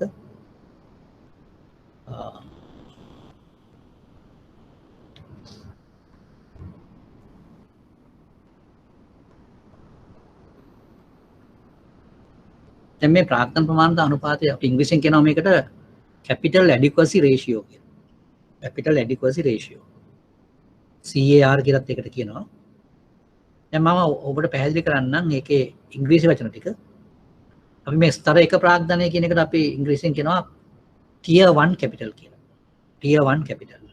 ස්තර දෙක ප්‍රාග්ධනයට අපි කියන්නේ tier 2 capital කියලා. මේ ප්‍රාග්ධන සංරක්ෂණ ස්වාරක්ෂක කියන එකට කියනවා capital conservation buffer කියලා. capital conservation buffer. මේ conservation buffer කියන එකේ තේරුම තමයි conservation කියලා කියන්නේ සංරක්ෂණය කියන එක. එතකොට ප්‍රාග්ධනය සංරක්ෂණය කරනවා කියන්නේ කුමක්ද? ප්‍රාග්ධනය ආරක්ෂා කර ගැනීම. ප්‍රාග්ධනය ආරක්ෂා කර ගැනීමට තියෙන එක්තරා බෆර් එකක්. එහෙම නැත්නම් ස්වාරක්ෂකයක් තමයි මේ ඒ කොටස. මොකක්ද ඒකෙන් අදහස් කරන්නේ? අපි හිතමු බැංකුවක ලැබෙන්න පුළුවන් ලොකුම අලාභය බිලියන 10යි කියලා. එවනම් අපි බිලියන 10ක් ප්‍රාග්ධනය තියාගෙන හරියන්නේ නැහැ. අපි බිලියන 12ක් 13ක්වත් තියාගන්න. ඒතර අපිට තියෙනවා සංරක්ෂණ ස්වාරක්ෂක කොටසක්. ඒ කියන්නේ බිලියන 10 තමයි අපිට වෙන්න පුළුවන් වැඩිම ලාභය. බිලියන 13ක් අපිට තියෙනවා ප්‍රාග්ධන. එහෙනම් බිලියන 3ක් අපිට අර සංරක්ෂක ස්වාරක්ෂක හැටියට තියෙනවා. ඒක තමයි මේ සංකල්පය. ඒ වගේම අපි තවත් දුරටත් ඒක වැඩි කර ගන්නවා නම් අපිට තවත් විශාල ලාභයක් ආවොත් අපි හිතමු අපි හිතන්නේ නැති විදිහට ලාභයක් ආවොත් ඒකත් අවශෝෂණය කරගන්න තවත් තියෙනවා නම් අපි ඒ ටිකක් තියාගත්තට කමක් නැහැ. ඒක තමයි මේ සංකල්පයේ ප්‍රධාන අරමුණ. මොකද දැනට ඒ කියන්නේ බාසල් 3 එන්න ඉස්සෙල්ලා තිබිච්ච නියම රෙගුලාසි යටතේ බැංකුවක් තියාගන්න ඕන අවම ප්‍රාග්ධන ප්‍රමාණිත අනුපාතය 10%යි තිබුණේ. දැන් ඔබට පේනවා එම අනුපාත ප්‍රමාණය 10% කියන්නේ මුළු ප්‍රාග්ධන ප්‍රමාණිත අනුපාතය. දැන් මේකේ හැටියට ඒක 12.5ක් වෙනවා. ඒ දවස්වල බාසල් 2 යටතේ ප්‍රාග්ධන ස්තර 1 ප්‍රාග්ධන ප්‍රමාණිත අනුපාතය 5%යි. ඒක 8.5ක් බවට පත් වෙලා තියෙනවා. මේ යටතේ. ඒතර බලන්න බැංකු වලට ඇත්තටම දුෂ්කරතාවයක් තියෙනවා මෙච්චර විශාල ප්‍රාග්ධන ප්‍රමාණිත අනුපාතයක් අරගෙන යන්න. මොකද හේතුව ප්‍රාග්ධනය ලබා ගන්නවා කියලා කියන එක බැංකුවකට ලේසි වෙන්නේ නැහැ. ඒක විශාල වියදම් යන කටයුත්තක්. ඒ මදිවට දැන් මේක විතරක් තිබිලත් හරියන්නේ නැහැ. පද්ධතිමේ වැදගත්කමක් තියෙන බැංකු වලට. අපි කියනවා systemically important banks කියලා. ඒ වගේ බැංකු වලට ඊටත් වඩා වැඩි ප්‍රාග්ධන ප්‍රමාණිත අනුපාතයක් තියාගෙන යන්න ඕන. දැන් ඔබට පේනවා ඇති විශේෂයෙන්ම වාණිජ බැංකුවක් සඳහා උපමන අභියෝග වලට මුහුණ දෙන්න සිද්ධ වෙනවාද කියලා. ඒතර ඒ සියලුම අභියෝග වලට මුහුණ දෙන්න තමයි මේ බැංකුව කටයුතු කරගෙන යන්නේ.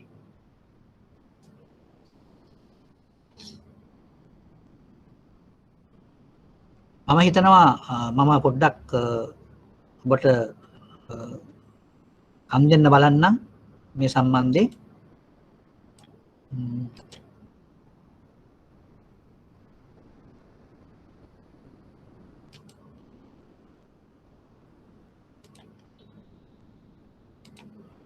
ඔව්.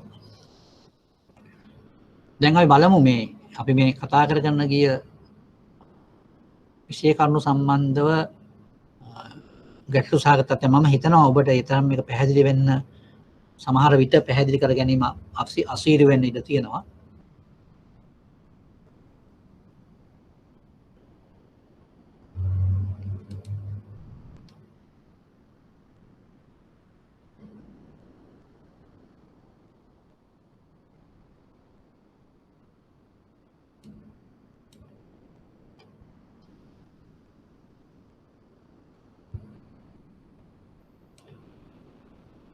ඔව් ප්‍රශ්න කීපයක් ඇවිල්ලා අහලා තියෙනවා මෙතන මේ ග්ලෝබල් ෆයිනෑන්ෂල් ක්‍රයිසිස් එක එක්ස්ප්ලেইন කරන්න කියන්නේ විස්තර කරන්න කියලා තියෙනවා.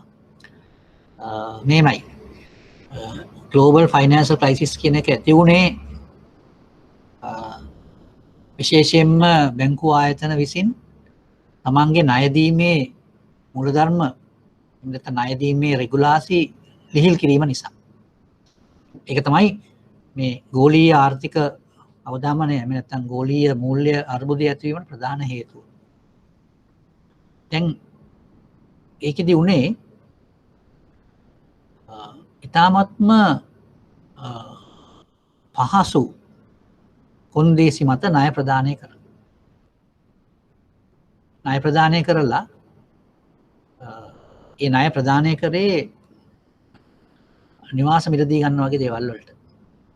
හැබැයි මුලදී මේ ණය වලින් අය කරගත්ත වාරික ඉතාමත්ම අඩු වාරික. අඩු ගාණක් තමයි අය කරේ. ඉතින් අඩු වාරික ගාණක් අය කරන හින්දා මිනිස්සු පෙළඹුණා මේ ණය ගන්න. හැබැයි ලෝකයේ එක්තරා උද්දමනකාරී තත්ත්වයක් ඇති වෙලා මේ ණය මුදල් වල පොලිය වැඩි කරන්න වුණා. එහෙම නැත්නම් අරගොල්ලන්ට ඒගොල්ලෝ ඒ ණය දුන්නේ මුල් අවුරුද්දේ විතරක් අඩුවෙන් තිබිලා ඊළඟ අවුරුදු වලදී වැඩි ගාණක් අය කරගන්න වෙන විදිහට තමයි මේ ණය සකස් කරලා තිබුණේ. දැන් මේගොල්ලන්ගේ ආදායම වෙනස් වුන්නේ නැහැ මේ ණය ගත්ත අයගේ. නමුත් ගෙවන්න තිබ්ච ණය වාරික වැඩි වුණා. මේ වැඩිවීම නිසා ඒගොල්ලන් ණය ගෙවන්න බැරි වුණා. ණය ගෙවන්න බැරි වීම නිසා බැංකුව විසින් මේ විශේෂයෙන් මේවා නිවාස ණය අරන් තිබුණේ මේ නිවාස සහ දේපල බැංකුව විසින් වෙන්දේසි කරන්න පටන් ගත්තා. මේ වෙන්දේසි කරන්න පටන් ගත්තා මොකක්ද ඒකේ ප්‍රතිඵලය උනේ? මේවයි මිල අඩු වෙන්න පටන් ගත්තා. නිවාස සහ දේපල වල. දැන් මේ නිවාස සහ දේපල වල මිල අඩු වුණාම මොකද වෙන්නේ? දැන් අර ගනුදෙනුකරුවෝ ඔක්කොම ණය අරන් තියෙන නිවාස සහ දේපල උකස් කරලා. දැන් ඒවයි මිල අඩු වෙනකොට ඒවයි වටිනාකම අඩු වෙනකොට මොකද වෙන්නේ? මේගොල්ලෝ ගත ණය මුදලට වඩා අඩුයි අර නිවාස සහ දේපල වල වටිනාකම. එතකොට ඒගොල්ලන්ට වාසි ණය මුදල් ගෙවන්නේ නැතුව හිටියා. ඉතින් මෙන්න මේ කාරණාව නිසා ණය මුදල් ගෙවන්නේ නැතුව හිටියා මිනිස්සු. ඕක තමයි මේ ආර්ථික අර්බුදයට ප්‍රධානම හේතුව වුනේ. එතකොට ඊට පස්සේ බැංකුවල තිබිච්ච සම්පූර්ණ වත්කම් වල වටිනාකම් අඩු වුණා. හොඳටම අඩු වුණා. එතකොට බැංකුවල ද්‍රව්‍යශීලතාවයට විශාල ගැටලුවක් වුණා. ඉතින් මෙන්න මේක තමයි මේ ගෝලීය අර්බුදයේ ප්‍රධානම කරුණු. ඉතින් මේ ගෝලීය අර්බුදයත් එක්ක තමයි බාසල් 3 කියන එක ඉදිරියට ආවේ. මොකද බාසල් 3 කියන එක එනකොට මේ ඔය බැංකුවලට ඔය වගේ දේවල් කරන්න පුළුවන්කම ලැබුණේ රෙගුලාසි වල ඒ වගේ දෙයක් තිබුණේ නැහැ. බැංකු වළක්වන ඒ වගේ දේවල් වලින් වළක්වන. ඒ නිසා තමයි බාසල් 3 රෙගුලාසි වලදී අලුතෙන් රෙගුලාසි දැඩි රෙගුලාසි පනවන්න සිද්ධ වුණේ.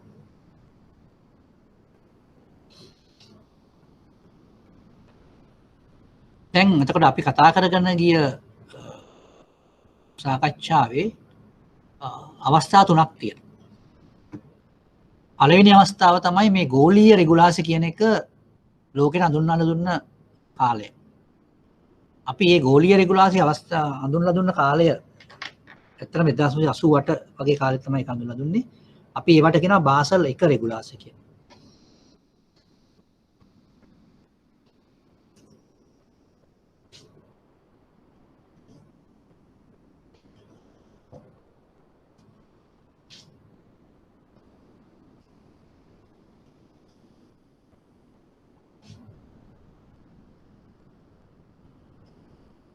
මේක 1988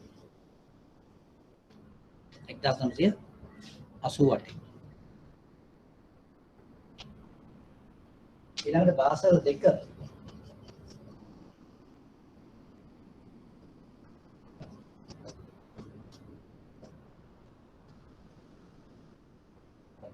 2006 මේක ශ්‍රී ලංකාවට 2006 ඊළඟට බාසල් 3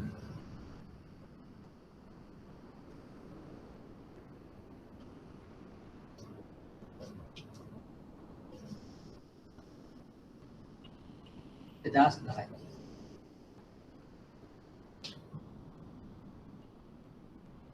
දැන් බාසල් 1 රෙගුලාසි හඳුන්වා දීමට ප්‍රධාන හේතුව වුණේ විශාල බැංකු ප්‍රමාණයක් ලෝකයේ තියෙන ණය අය කර ගැනීම නොහැකි වීම නිසා උන්වත් භාවයට වත් වුණා. එමනම් බාසල් 1 රෙගුලාසි හඳුන්වා දීමේ මූලික හේතුව වුණේ ණය අවදාන. එමනම් බාසල් 1 රෙගුලාසි වලින් උත්තර දුන්නේ ණය අවදානම මූණ දෙන්නේ කොහොමද කියන එක. මම හිතුවා මෙතනින් ඉස්සරහින් දැම්මොත් ණය අවදානම කියලා මේකට හේතුව ණය අවදානම කළමනාකරණය. තමයි බාසල් 2 රෙගුලාසි හඳුන්වා දීමේ අරමුණ. බාසල් 2 රෙගුලාසි හඳුන්වා දෙන්න උනේ ණය අවදානම පමණක් නෙමෙයි. එතනදී සිද්ධ වෙනවා වෙළඳපොළ අවදානම සහ මෙහෙයුම් අවදානමත් ඒකට ඇතුළත් කරලා තියෙනවා. එතකොට බැංකු කිහිපයක් කඩා වැටුණා වෙළඳපොළ අවදානම නිසා සහ මෙහෙයුම් අවදානම නිසා. ඒ කාල සීමාවෙදී. එහි ප්‍රතිඵලයක් හැටියට තමයි බාසල් 2 කියන එක හඳුන්වන්නේ. එතකොට තේරුණා ඒ කාලේ තේරුණා බැංකු වලට ණය අවදානම විතරක් නෙමෙයි. වෙළඳපොළ අවදානම සහ මෙහෙයුම් අවදානමත් බැංකු වල ගුණවත් භාවයේ ඇතිවීමට හේතු වෙන්න පුළුවන්. ඒ නිසා ඒවත් එක්කව කළා තමයි බාසල් 2 රෙගුලාසි වල රෙගුලාසි මාලාව සකස් වුනේ. ඒකත් කාලයක් යනකොට 2010 වෙනකොට වගේ 2008 දී තමයි ඔය ගෝලීය ආර්ථික පසුබෑම ආවේ. ඒ ගෝලීය ආර්ථික අවදානමත් එක්ක විශාල බැංකු ප්‍රමාණයක් බිඳවැටුණා. දැන් ඒ බිඳවැටීමේදී අවබෝධ වෙච්ච කාරණාව තමයි මේවායි ප්‍රාග්ධනයේ ප්‍රශ්නයක් තිබුණෙත් නැහැ. ප්‍රමාණතාවයේ ප්‍රශ්නයක් තිබුණෙත් නැහැ. හැබැයි අතිලීවරණයක් ඇති කළා තිබුණා. මේ බැංකුව. අතිලීවරණය කියන එකේ තේරුම ප්‍රාග්ධනය එක සංසන්දනය කරාම විශාල වක්‍රීම් රාශියක් තියෙනවා. ඒක තමයි අධිතෝරණය කියලා කියන්නේ. ඒ වගේම ද්‍රවශීලතාවය ගැන සැලකිලිමත් වුණේ නැහැ. දැන් විශාල වත්කම් ප්‍රමාණයක් තිබිලා මේ වත්කම් වල අගය ක්ෂණිකව අඩු වුණා. වත්කම් වල අගය ක්ෂණිකව අඩු වුණා කියන්නේ මොකක්ද? ද්‍රවශීලතාවය අඩු වීම. දැන් ඒක ඔබට පැහැදිලි කරන්න මේ විදිහට. ද්‍රවශීලතාවයේ වැඩි දෙයක් අපිට දත් මිල සහ අපි මිලදී ගන්නකොට අපි පාවිච්චි කරන මිල සහ විකුණනකොට පාවිච්චි කරන මිල. එතන තියෙන පොඩි මාජින් එකක් තියෙනවා. ඒ කියන්නේ අපි කියනවා මිලදී ගන්න කොට අපි පාවිච්චි කරන මිලක් තියෙනවා. බයින් රේට්. ඊළඟ සෙලින් රේට් එකක් තියෙනවා. විකුණනකොට අපි මිලක් තියෙනවා. දැන් මේ විකුණන මිලයි මිලදී ගන්න මිලයි අතරේ තියෙන ඩිෆරන්ස් එක ගොඩක් වැඩි නම් අපි කියන ද්‍රවශීලතාවය අඩුයි කියන. දැන් අපි දන්නවා සාමාන්‍යයෙන් ඉඩම් වගේ දේවල්, තේපල. ඒවා ද්‍රවශීල නැහැ. ඒවා ඉක්මනට විකුණන්න බෑ අපිට. මොකද විකුණන මිලයි ගන්න මිලයි අතර ලොකු වෙනසක් තියෙනවා. නමුත් අපි බැඳුම් කර වගේ දේවල් ගත්තොත් ඒවයේ ඒක බොහොම අඩු මාජින් එකක්. ඒවා ද්‍රවශීලයි සාමාන්‍යයි. හැබැයි මේ ආර්ථික අවධානය අවස්ථාවේදී ඒවයි ද්‍රවශීලතාවය අඩු වෙලා කියන්නේ. ඒතර බැංකු වලට හුඟක් වෙලාවට සමහර බැංකු වලට ඒ උඩට පවතින්න බැරි වුණා.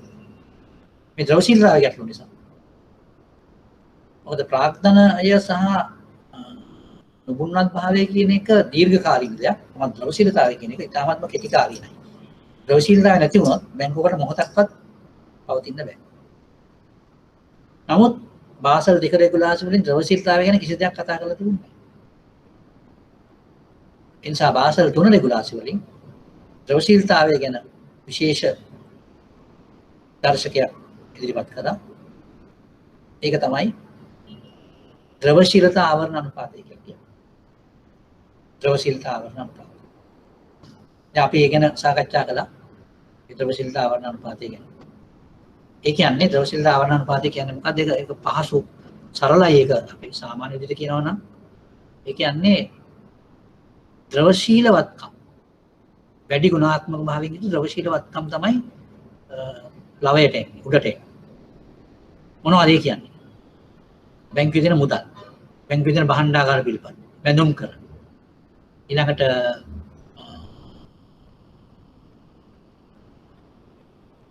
ආනයන පිළිපද. ඒක ද්‍රවශීලයි කොට. ඒක තමයි ඉහළ ද්‍රවශීලතාවකින් තියෙන්නේ. එතකොට ඒක බෙදන්න ඕන මොකෙන්ද? ඉදිරි දින තුලදී සුද්ධ ඉවතට යන මුදල් ප්‍රවාහ. ඒ කියන්නේ outflows කියලා අපි කියනවා. net outflows. එතකොට net outflows වලට සරිලන ඉහළ ද්‍රවශීලතාවයෙන් තියෙන වත්කම් තියෙනවා නම් අපිට මේ එළියට මුදල් ගියාට ප්‍රශ්නයක් නැහැ අපිට මේ මුදල් ආපහු ගන්න පුළුවන් අර වත්කම් විකිණීම. ඒකයි කියන්නේ. ඒතර බැංකුවට ගැටලුවක් නැහැ ආවරණයක් තියෙනවා. ඒක තමයි ද්‍රවශීලතාව ආවරණ අනුපාතය 100%ක් හෝ ඊට වැඩි වෙන්න ඕන කියලා කියන්නේ. දැන් ඕක තමයි බාසල් 3න් ඇති වෙච්ච අලුත් තත්ත්වය. ওই විදිහේ අනුපාතයක් ගැන කතා කරේ නැහැ ඊට ඉස්සර තිබිච්ච බාසල් රෙගුලාස් මාලාව. බාසල් 3න් තමයි ඒක හඳුන්වන්නේ. ඒක. අනිත් එක තමයි තෝලන අනුපාතය. දැන් තෝලන අනුපාතය කියලා කියන්නේ බැංකුවකට ප්‍රාග්ධන ප්‍රමාණිත අනුපාතය තියාගන්න පුළුවන්. හැබැයි ඒගොල්ලන් ගොඩාක්ම තෝලනය කරනවා. ඒ කියන්නේ තා විශාල ප්‍රමාණයක් වගකීම් ගන්න. අසම්භාව්‍ය වගකීම් ගන්න. ඒවා ශේෂපත්‍රේ නෑ. හැබැයි වගකීම් වලටපත් වෙන්න පුළුවන්. දැන් මම පොඩි එකට උදාහරණයක් කියන්නම්. මේ තමයි යම්කිසි බැංකුව අපකරයක් දෙනවා. බිලියන 100ක විතර. බැංකුව අපකරයක් ආයතනයක් විතර ප්‍රදානය කරනවා. අපි හිතමු ඔය හරි රෝඩ් කන්ස්ට්‍රක්ෂන් ප්‍රොජෙක්ට් එකකට දුන්න අපකරයක් කියලා අපි හිතමු. මාර්ග දුම්රිය මාර්ගයක් කියලා අපි හිතමු. මේ දුම්රිය මාර්ගය හදන්න දුන්න අපකරයක්. එතකොට මේ දුම්රිය මාර්ගය හදන කොන්ත්‍රාත්තුව ගත්ත ආයතන තමයි මේ අපකරේ දීලා තියෙන්නේ. අපි හිතමු යම්කිසි හේතුවක් නිසා මේ කොන්ත්‍රාත් සමාගම විසින් කිසියම් ගිවිසුම් කඩකිරීමක් සිද්ධ කරනවා. මොකද වෙන්නේ එතකොට? අර කොන්ත්‍රාත්තුව ඒගොල්ලන්ට බාර දුන්න සමාගම මොකද කරන්නේ? රජයේ හරි මොකක් හරි කෙලින්ම බැංකුවන්ට ක්ලේම් එක දානවා. ඇයි? බැංකුව දීලා තියෙනවා දැන් ගැරන්ටි එකක් නේ. අපකර ලිපියක් දීලා තියෙනවා. එතන මොකද වෙන්නේ බැංකුවට? බිලියන 100ක් ගෙවනවා එක සැරේට. බිලියන 100ක් කියන්නේ පොඩි සෙල්ලමක් නෙමෙයි. අන්න ඒ වගේ තත්ත්වයකදී මොකද වෙන්නේ? බැංකුවට තමන්ගේ ද්‍රවශීලතාවය නැති වෙන තත්ත්වයකට මොකද වෙන්නේ? දැන් ඒක බැලන්ස් ෂීට් එකේ නෑ. ශේෂපත්‍රේ නෑ ඒක. මොකද ශේෂපත්‍රේ නැත්තේ? බැංකුව අපකරය කියන එක වක්‍ර අධිකාරය. ඍජු අධිකාරයක් නෙමෙයි ඒක. මොකද ඒක මුදල් අහකට යන එකක් නෙමෙයි. හැබැයි කොයි වෙලාවෙ මුදල් අහකට යන්න වෙයිද දන්නේ නැහැ ක්ලේම් එක එනකොට. මම හිතනවා ඔබට ඒක පැහැදිලි කියලා මේ ඔය වගේ දේවල් වලින් තමයි බැංකුව අමාරුවටපත් වෙන්නේ. ඒ නිසා බැංකුවක තෝලනය මනිනකොට ඔය වගේ වක්‍ර ඒවත් එකතු කරලා තමයි මනින්නේ. ඒ කියන්නේ ශේෂපත්‍රයෙන් බැහැරව තියෙන ඒවා. දැන් මම මේ අනුපාතය ඔබට පෙන්නන්නම්.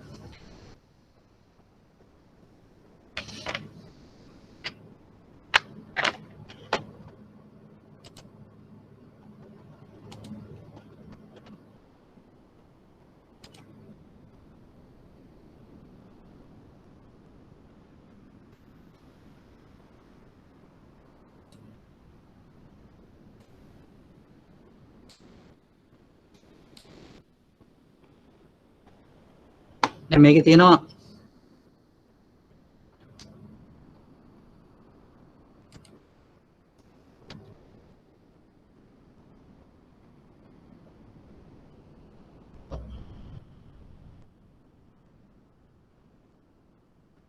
මේ තියෙන ද්‍රවශීලතාවන අනුපාත සම්බන්ධ විස්තර කිරීම. ඊළඟට තියෙනවා තෝලන අනුපාතය. තෝලන අනුපාතය කියන එකේ බලන්න ලවයට තියෙන ප්‍රාග්ධන මිනුම කියන එක. මේ ප්‍රාග්ධන මිනුම අපි ගන්න ඇත්තට මොකක්ද? ස්තර 1 ප්‍රාග්ධනය කියන එක. හිමිකම් ප්‍රාග්ධනයයි සංචිතයි තමයි එකට එන්නේ. ස්තර 1 ප්‍රාග්ධනය. ඊළඟට නිරාවරණ මිනුම. නිරාවරණ අපි ඒකට ඉංග්‍රීසියෙන් කියන එක්ස්පෝෂර් මෙෂර් කියලා. එතකොට ශේෂපත්‍රයේ තුල නිරාවරණයන් ගැන වත්කම්. ඊළඟට දැන් මෙතන වත්කම් කියලා ගන්නේ බර තැබු වත්කම් නෙමෙයි. අවදානම් බර තැබු වත්කම් නෙමෙයි. සාමාන්‍ය වත්කම්. ඊළඟ ව්‍යුත්පන්න. මම කිව්වා ඉස්සෙල්ලා ව්‍යුත්පන්න කියන්නේ මොනවද කියලා. ඒක එක්තරා විදිහක මූල්‍ය උපකරණ වර්ගයක්.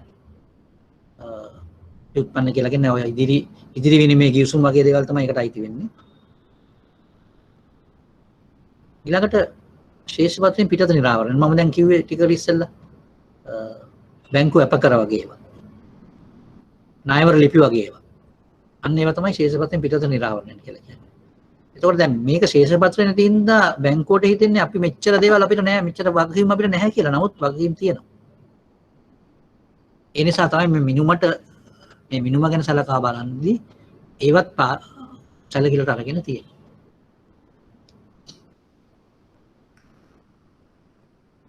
දැන්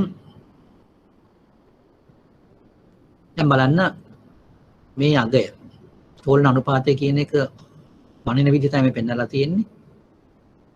මේක 100%ට වඩා වැඩි වෙන්න නම් ප්‍රමාණවත් ස්තරයක ප්‍රාග්ධනයක් තියෙනවා. ඒක තමයි මේකේ අදහස. ඒතර එහෙම ස්තරයක ප්‍රාග්ධනයක් ප්‍රමාණවත්ව තියෙනවා නම් බැංකුවකට අමාරුවටපත් වෙන්න සිද්ධ වෙන්නේ නැහැ මෙවැනි අවස්ථාවක. මොකද ඒක ප්‍රමාණවත් වෙනවා. නැත්තම් වෙන්නේ මේක 102ක් 101මාරක් වගේ වුණොත් මොකද වෙන්නේ? බැංකුවට ඔරොත්තු දෙන්නේ නැහැ. යම්කිසි හදිසි අවස්ථාවකදී අපි හිතමු දැන් බැංකුව අපකරයක් සම්බන්ධ ඉල්ලීමක් ආවා කියලා, ක්ලේම් එකක් ආවා කියලා. ඒ ක්ලේම් එක ආපු වෙලාවට ඒතකොට බැංකුවට හරි ප්‍රශ්නයකට මුහුණ දෙන්න වෙනවා. මේක අඩුවෙන් තිබුණා. මේ 103ට වඩා වැඩියෙන් තිබුණා නම් එහෙම ඒක බේර ගන්න පුළුවන් වෙනවා. ඒක තමයි මේ විදිහට කියලා තියෙන්නේ.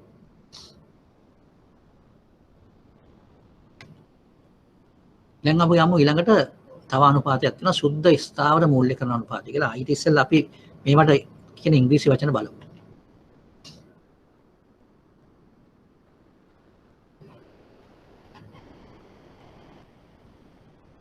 මම හිතනවා මේ ඉංග්‍රීසි වචන වැදගත් වෙනවා. මොකද මේ කාරණාවල් ටික අපි සාමාන්‍යයෙන් කතා කරද්දී පිට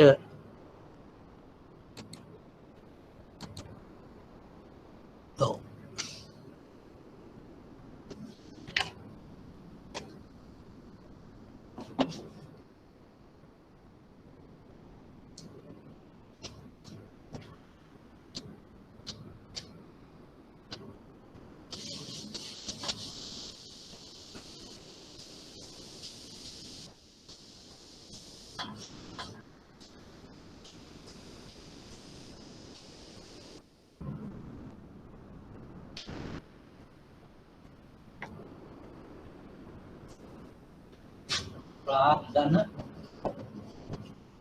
ප්‍රමාණතා අනුපාතය. මේක අපිට කියනවා ඉංග්‍රීසියෙන් අපි කියන්නේ capital adequacy ratio. Capital adequacy ratio.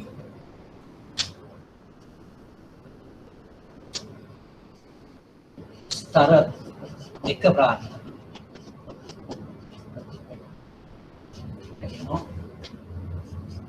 Tier 1 capital. ඊළඟට ද්‍රවශීලතා ආවරණ අනුපාතය. liquidity coverage ratio.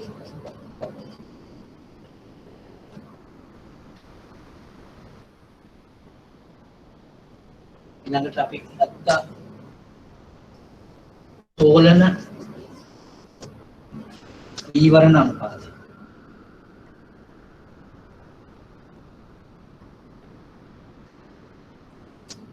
leverage ratio.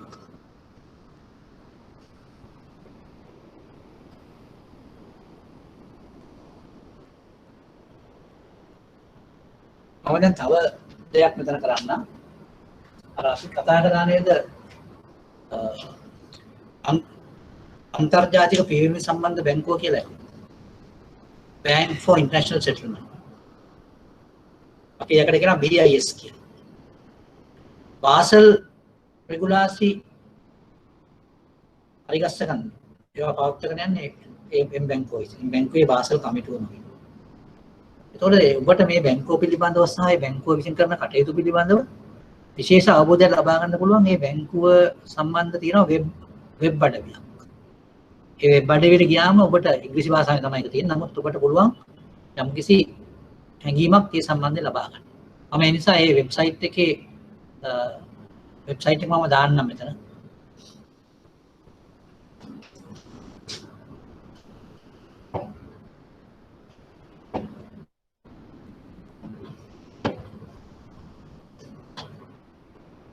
මේක තමයි Bank for International Settlement. මේ බැංකුව තමයි මේ සියලුම නියාමන රෙගුලාසි වල ප්‍රධානී. ලෝකෙම නියාමන රෙගුලාසි පාලනය වෙන්නේ මේ බැංකුව යටතේ. අපි මේ බැංකුවට කියනවා ලෝකේ මහා බැංකුව වලක් මහා බැංකුව. අපි දන්නවා මේ මහා බැංකුව වල ඇත්තටම පාලනයට තමයි බැංකුව තියෙන්නේ. ඒතකොට සියලු මහා බැංකුව වල පාලනය තියෙන්නේ මේ BIS එක යටතේ. ඔබට පුළුවන් දැන් Google එකට ගිහිල්ලා මේ ඔයක ගැහුවම මේ ඕකේ වෙබ්සයිට් එක ගන්න පුළුවන් අපිට. බැංකුවේ වෙබ්සයිට් එක අපිට ගන්න පුළුවන්.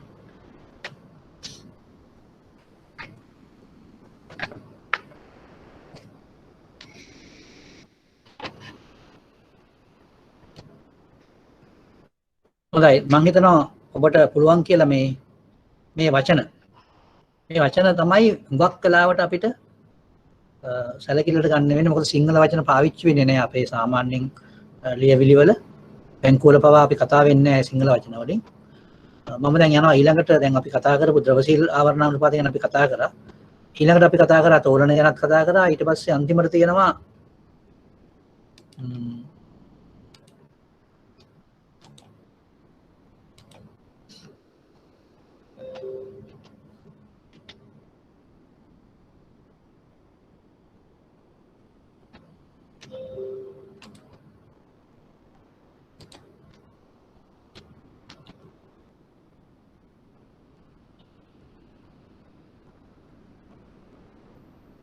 ශුද්ධ ස්ථාවර මූල්‍යකරණ අනුපාතය කියන එක. net stable funding ratio කියලා අපි ඒකට ඉංග්‍රීසියෙන් කියන්නේ. දැන් අපි ද්‍රවශීලතා ආවරණ අනුපාතය ගැන කතා කරා. ඒක කෙටි කාලීන මිනුමක්. කෙටි කාලීන මිනුමක්. හැබැයි ශුද්ධ ස්ථාවර මූල්‍යකරණ අනුපාතය කියන එක ඊට වඩා දීර්ඝ කාලීන මිනුමක්. මොකද ඒකට හේතුව අපි මෙතනදී කතා කරන්නේ ක්ෂණික අරමුදල් ගැන නෙමෙයි. අවුරුද්ද කාලයක් සඳහා මේක තියෙනවා. අපි ගත්තේ අරක ඔබට මතක ඇති ද්‍රවශීලතාව අනුපාතයේදී අපි ගත්තේ ඉහළ ගුණාත්මක භාගික ද්‍රවශීලවත්කම මේක බෙදුවේ ඉදිරි දින 30 තුල සුද්ධ විතර යන මුදල් ප්‍රවාහය. ඒ කියන්නේ දවස් 30කට තමයි මේක බලපෑම තියෙන්නේ. හැබැයි අපි ගත්තොත් එහෙම ස්ථාවර සුද්ධ මූල්‍යකරණ වත්කම් අනුපාතය කියන එක සුද්ධ ස්ථාවර මූල්‍යකරණ අනුපාතය කියන එක එතනදී වසර කාලයක් සඳහා භාවිතා කළ හැකි ස්ථාවර මූල්‍ය ඊළඟට වසර කාලය සඳහා අවශ්‍ය ස්ථාවර මූල්‍ය ඒක තමයි යටට එන්නේ. ඒක තමයි ස්ථාවර මූල්‍යකරණ අනුපාතය කියන්නේ. දැන් 2019 ජූලි මාසෙ ඉඳන් ශ්‍රී ලංකාවේ බැංකුත් මේක යගය 100%කට වඩා වැඩියෙන් 100%කට හෝ ඊට වැඩියෙන් පවත්වාගෙන යනවා. ඊට අඩු වෙන්න බෑ.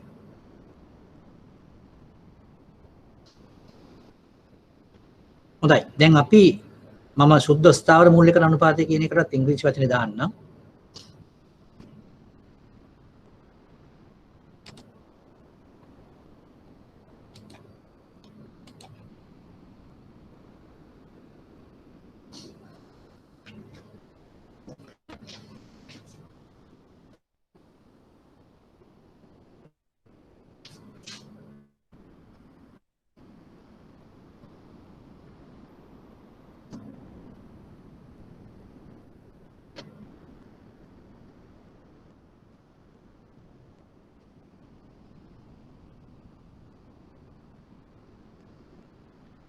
net stable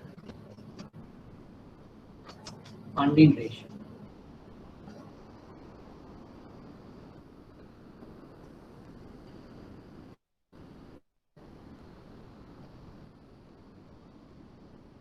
මේවට අපි කෙටි වචන පාවිච්චි කරනවා. මේකට අපි කියනවා LCR කියලා.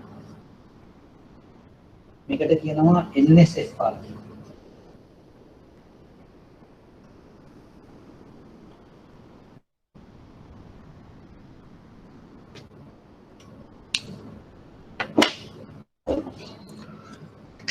හොඳයි.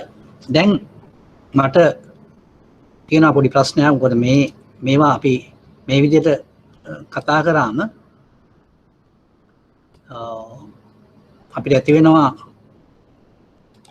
යම් අවබෝධයන් පිළිබඳ ප්‍රශ්න ඇති වෙනවා.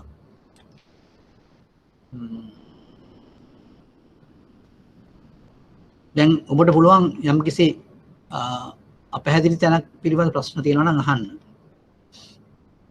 අපි බලාපොරොත්තු වෙනවා පසුගිය විභාග ප්‍රශ්න පත්‍ර කීපයක් උත්තරගෙන මේ සම්බන්ධ ගැටලු තියෙනවා නම් ඒව සාකච්ඡා කරන්න. මම හිතනවා ඔබට පුළුවන් වෙයි මේක තනියම නැවත වරක් මේ ස්ලයිඩ් ෂෝ එක බලාගෙන ගියා නම් යම්කිසි අදහසක් ගන්න පුළුවන් වෙයි. මට පේන විදිහට මේ බැංකුව වල දිගටම වැඩ කරපු අය නම් මේක ටිකක් දුරට යමක් හිතා ගන්න පුළුවන්. නමුත් සමහර අයට මේක එච්චරම එකපාරටම තේරෙන්නේ නැති වෙන්න පුළුවන්. ඒ වුණත් යම්කිසි අවබෝධයක් ලබා ගන්න උත්සාහ කරොත් මම හිතනවා ඒක බැරි වෙන එකක් නැහැ. හොඳයි බලමු සාකච්ඡාවක් වශයෙන් මේක පවත්වාගෙන යන්න පුළුවන්. අපි ප්‍රශ්න කීපයක් තියෙනවා නම් අපි සාකච්ඡා කරමු. ඔව්.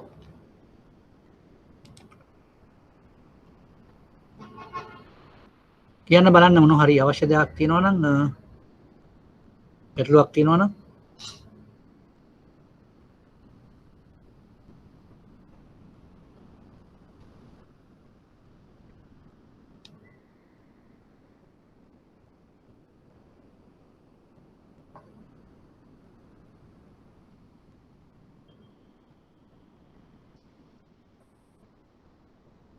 අපි මම හිතනවා අපිට ප්‍රශ්නයකට ගියත් නම් අපිට යමක් හිතා ගන්න පුළුවන්. මේ ප්‍රශ්නයකට යමු බලන්න එහෙමනම්.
හොඳයි අපි බලමු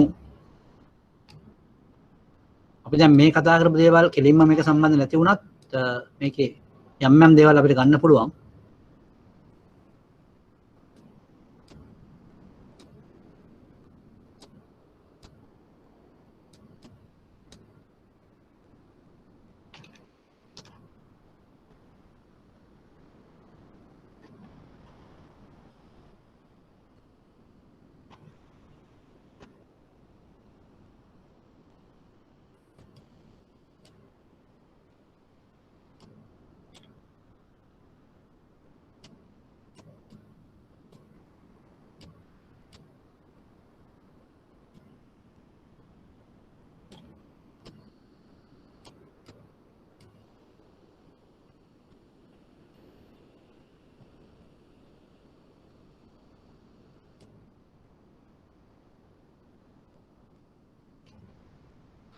අපි බලමු මේ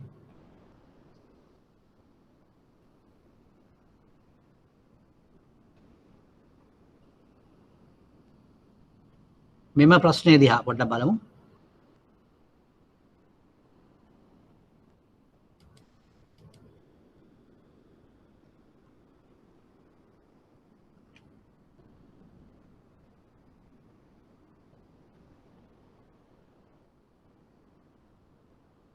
මම මේ ගැටලුව පාවිච්චි කරනවා අපි කතා කරපු බාසල් 3 රෙගුලාසි ගැන කතා කරන්න ඕන නම් අපිට මේක කිසි ප්‍රමාණයකට පාවිච්චි කරන්න පුළුවන් වෙයි.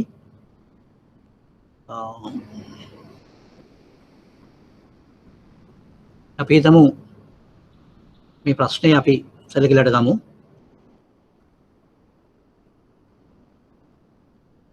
අවදානම් සහ මූල්‍යමය කාර්ය සාධනයන් තක්සේරු කිරීමේදී බැංකුව විවිධ වූ මූල්‍යමය නිර්ණායකයන් භාවිතා කරනු ලැබේ. මෙම විශ්ලේෂණයන් කල්ැතු දැනුම් දෙන අවවාදාත්මක වූ යාන්ත්‍රණයක්. අපි කියනවා මේකට early warning mechanism කියලා. කියන්නේ අපිට යම් විශ්ලේෂණයක් කරලා අපිට හිතා ගන්න පුළුවන් ඉදිරියේදී බැංකුවට මුහුණ දෙන්න වෙන කරදර මොනවද කියලා. එම කරදර වලින් කොහොමද අපි බේරෙන්නේ? එහෙම නැත්නම් ඒක කළමනාකරණය කරගන්නේ කොහොමද කියන එක තමයි අපි ඒකෙන් බලාපොරොත්තු වෙන්නේ. මොකද early කියන එකේ තේරුම අපිට ඉක්මනට දැනගන්න පුළුවන් වෙනවා. එතකොට අපිට ඉක්මනට ඒකට කටයුතු කරන්න පුළුවන් වෙනවා. ඒක තමයි මේකේ තියෙන වැදගත්කම. මේකේ පළවෙනි ප්‍රශ්නෙන් අහන්නේ වත්කම් වල ගුණාත්මක භාවය හඳුනා ගැනීම පිණිස බැංකුව විසින් උපයෝග කරගන්න ලබන ප්‍රධාන අනුපාතයන් නිර්ණායකයන් දෙකක් නම් කර එම අනුපාත ගණනය කිරීමට යොදා ගන්නා සමීකරණයන් දක්වන්න. එතකොට දැන් අපි කොහොමද මේකට අවතීර්ණ වෙන්නේ? වත්කම් වල ගුණාත්මක භාවය. මොකක්ද මේ කියන්නේ? අපි වත්කම් වල ගුණාත්මක භාවය කිව්වේ දැන් මෙතන වත්කම් කියලා හඳුන්වන්නේ බැංකුවක විශේෂයෙන්ම ණය මුදල්. එවනම් ඒකේ ගුණාත්මක භාවය කියන්නේ මොකද්ද? අක්‍රිය ණය අනුපාතය තමයි. ගුණාත්මක භාවය. අක්‍රිය ණය අනුපාතය වැඩි වෙනවා නම් අක්‍රිය ණය වැඩි. එතකොට ගුණාත්මක භාවය අඩුයි. අක්‍රිය ණය අනුපාතය අඩු නම් වත්කම් වල ගුණාත්මක භාවය වැඩි. මේක සාපේක්ෂ දර්ශකයක්. ඒ කියන්නේ අපිට කියන්න බෑ මෙච්චර ගාණක් වැඩි වුණත් මෙච්චර ගාණක් අඩු වුණොත් කියලා වචනයක් කියන්න අමාරුයි. හැබැයි අපි බැංකු දෙකක් ගත්තොත් ඒ බැංකු දෙකේ තියෙන අක්‍රිය ණය අනුපාතය ගැන බැලුවා. අපිට ඒ දෙකේ සංසන්දනයක් කරන්න පුළුවන්. ඒ වුණත් අපි දන්නවා নিরপেক্ষ වශයෙන් 3%කට වඩා අඩු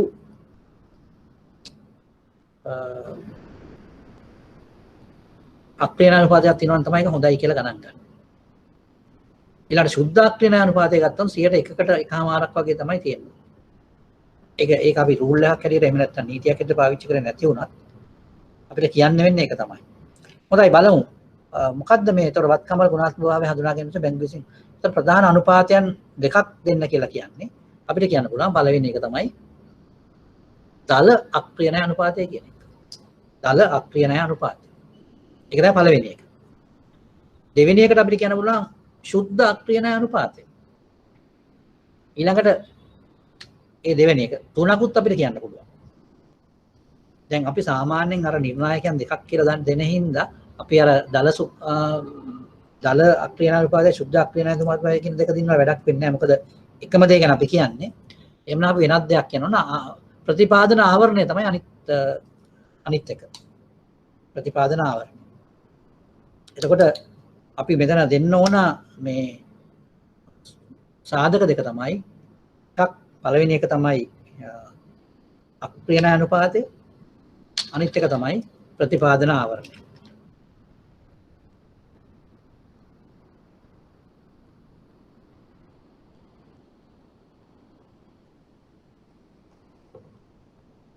මම පෙන්නන්නම් ඒක මේ බෝඩ් එකේ දාලා.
දැන් බලන්න මම මෙතන දාලා තියෙනවා බෝඩ් එකේ දල අක්‍රීය ණය අනුපාතය. ඒක තමයි එකක්.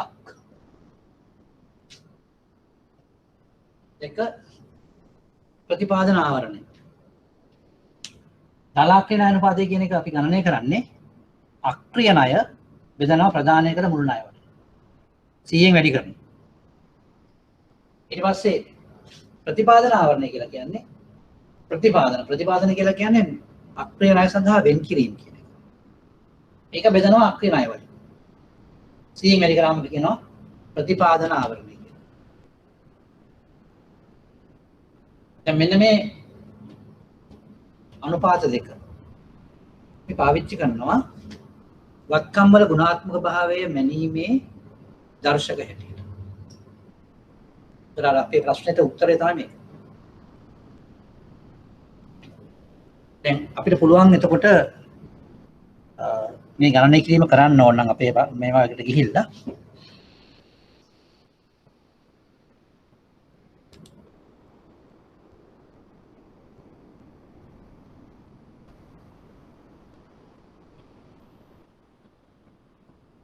ඔව්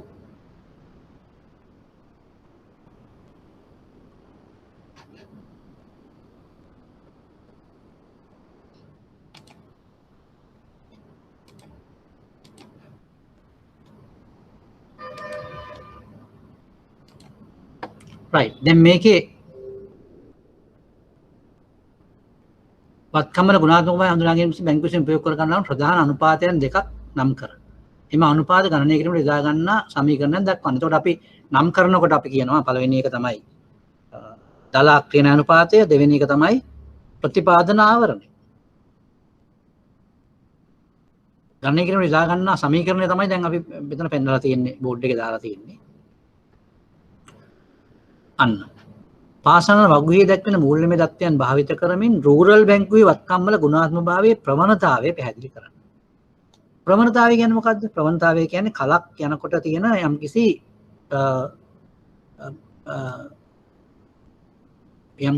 රටාවක් අපි හඳුන ගන්න ඕන.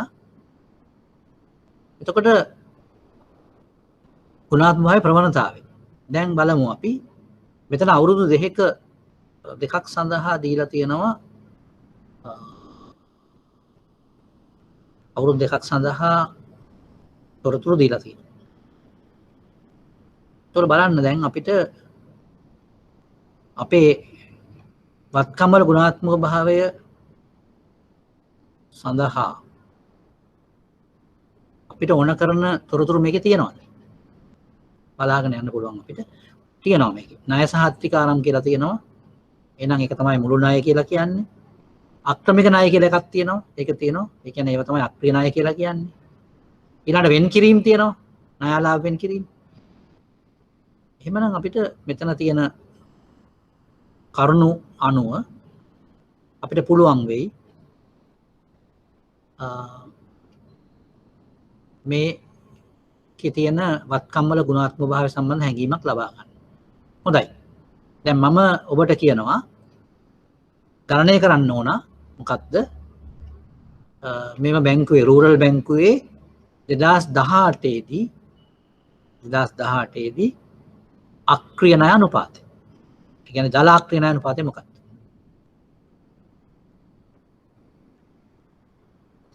දල අක්‍රීය ණය අනුපාතය ගණනය කරන්න බලන්න. රූරල් බැංකුවේ 2018 අවුරුද්ද සඳහා දල අක්‍රීය ණය අනුපාතය කීයද?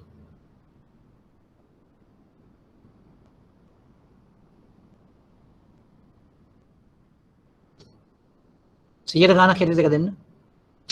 මම හිතනවා ඔබට පුළුවන් වෙයි කියලා එක් කරන්න. ඊට අමතරව එම වර්ෂය සඳහාම ප්‍රතිපාදන ආවරණය හොයන්න කීයද කියලා?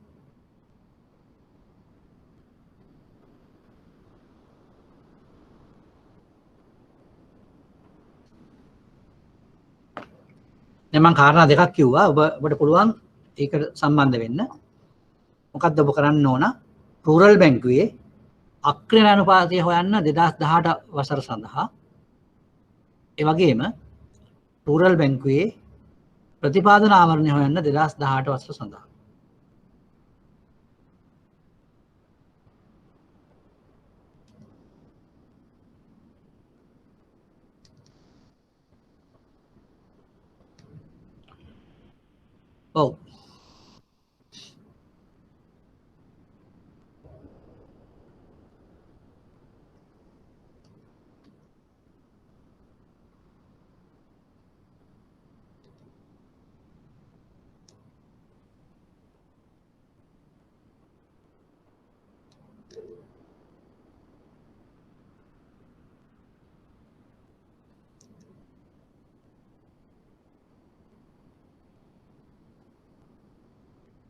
හොඳයි මම දැන් පිළිතුරු දෙකක් බලාපොරොත්තු වෙනවා.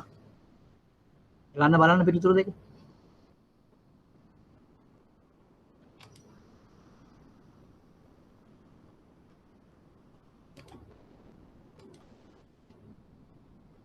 ඔව්.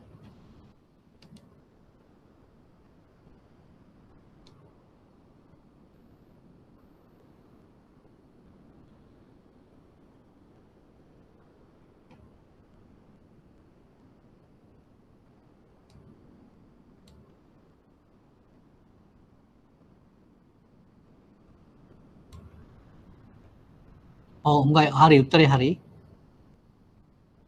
ඔව් ශාමරගේ උත්තරේ හරි. ඔව් ඔක්කොම හරි. හැමෝගෙම උත්තර හරි. දැන් මේ ඔයගොල්ලෝ හෙව්වේ 2018 අවුරුද්දට 2019ත් හොයන්න බලන්න 2019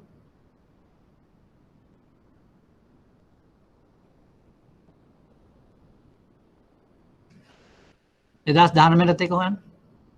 ඒ කියන්නේ අක්‍රිය ණයානුපාතය හොයන්න ප්‍රතිපාදන ආවරණය හොයන්න.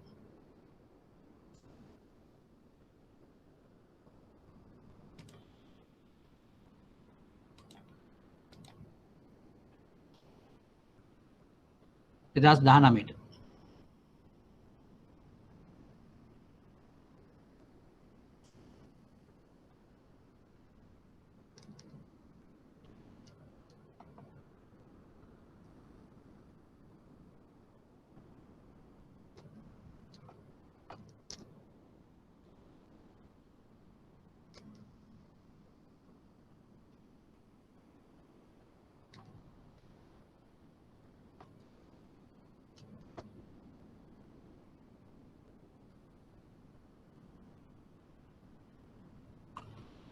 ඔව් බලමු ඒකත් මොකක්ද කියලා. දැන් 2018 හෙව්වා ඔබට ලැබිලා තියෙන උත්තරේ අක්‍රිය ණයානුපාතය 5%යි ප්‍රතිපාදන ආවරණය 55.5%යි. ඒ වගේම අපි දැන් මෙතන හොයනවා මොකක්ද අක්‍රිය ණයානුපාතය මොකක්ද ප්‍රතිපාදන ආවරණය 2019 මේ බැංකුව සඳහාමයි. අපි දැන් මේ ට්‍රෙන්ඩ් එක ප්‍රවණතාව හොයන්න යන්නේ.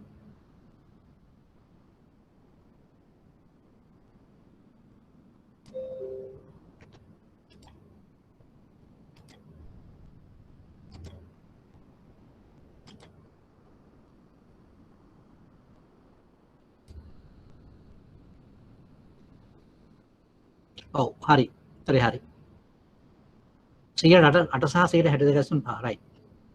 ඒ කියන්නේ දැන් ඔබ හොයාගත්ත අවුරුදු දෙකක් සඳහා අපි මේ වත්කම් වල ගුණාත්මක භාවය හොයා බලන අනුපාත. දැන් අපි බලමු මේකේ ට්‍රෙන්ඩ් එක එහෙම නැත්නම් ප්‍රවණතාවය කුමක්ද කියලා. 2018 අවුරුද්දේදී 105ට තිබිච්ච අක්‍රිය ණයානුපාතය 2019 වසරේදී 108 දක්වා වැඩි වුණා. 108 දක්වා වැඩි වුණා. දැන් මොකක්ද ඒ කියන්නේ ඒකේ තේරුම?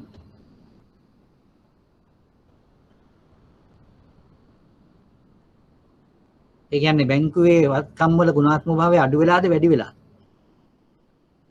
ගුණාත්මක භාවය අඩු වෙලා. හැබැයි අපිට තව දෙයක් මෙතන තියෙනවා. ප්‍රතිපාදන ආවරණයේ වැඩිවීමක් පෙන්වනවා. 55.5ක් තිබිච්ච ප්‍රතිපාදන ආවරණය ඒක 62.5ට වැඩි වෙලා. හැබැයි ඒක හොඳ තත්ත්වයක්. අවදානම් කල්පනාකරණයේ පැත්තෙන් බැලුවා. අපිට ওই ටික තමයි කියන්න වෙන්නේ.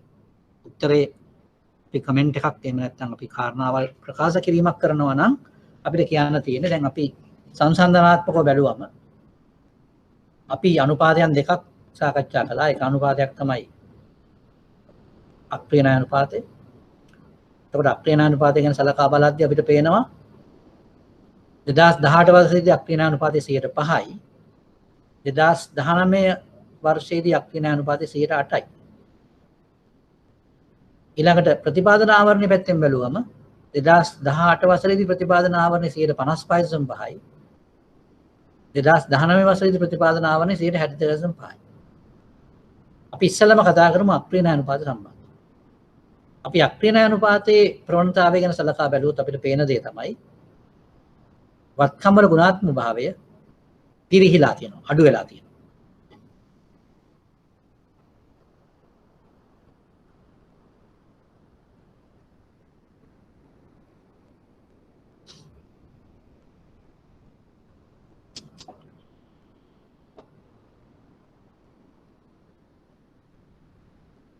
දැන් හැබැයි අපි අනිත් අනුපාතයන් ගැන සලකා බලද්දී ඒ කියන්නේ ප්‍රතිපාදන ආවරණය අපිට පේනවා රූරල් බැංකුවේ 2018 ප්‍රතිපාදන ආවරණය 55.5යි. හැබැයි ප්‍රතිපාදන ආවරණය වැඩි වෙලා තියෙනවා ඊළඟ අවුරුද්දේ 2019.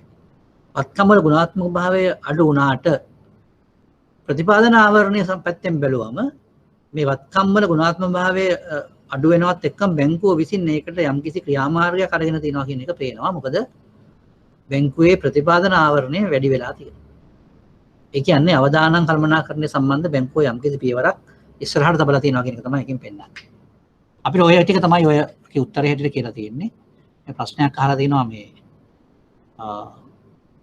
past papers model answers. හැබැයි මෙහෙමයි දැන් මේක මේ අපි සාකච්ඡාවට අදාළ හින්දා විතරයි මේ ප්‍රශ්නේ මෙතන PDF එකක් අරගෙන තියෙන්නේ මෙතන. මේ එහෙම නැතුව මේ model answers වගේ දේවල් සහ ප්‍රශ්න පත්‍ර මේකේ දාන මේකක් නැහැ. ඒක ඔබට මුදල් දීලා ගන්න වෙනවා. ඒක තමයි කරන්න වෙන්නේ. මොකද අපි මෙතන කරන්නේ අපි අදාළ ප්‍රශ්නයක් ගැන සාකච්ඡා කරද්දී මේ ප්‍රශ්නේ විතරක් මෙතනට අරගන්නවා. ඒක තමයි අපි කරන්නේ. ඒකෙන් අදහස් වෙන්නේ නැහැ සියලුම මොඩල් ආන්සර්ස් අරම මේක දානවා කියලා. එහෙම කරන්න බෑ අපිට. අපි සාකච්ඡා කරන එක විතරක් අපි මෙතනම කතා කරනවා. එහෙම තමයි මේ කරන්නේ. තනි ප්‍රශ්න තමයි මම වායන් කරලා නමුත් මෙතන අපිට අර මේ ස්කෑන් කරද්දී අපිට පහසුව හින්දා තමයි මේ තනි පේජ් එකක් දාලා තියෙන්නේ. හොඳයි කමක් නැහැ. අපි දැන් මේකේ බලාපොරොත්තුව තමයි අපි තේරුම් ගන්නවා මේ කරන දේවල් මොනවද කියලා තේරුම් ගැනීම තමයි මෙතන බලාපොරොත්තු. හොඳයි. එහෙනම් අපි ඊළඟ ප්‍රශ්නෙට යමු.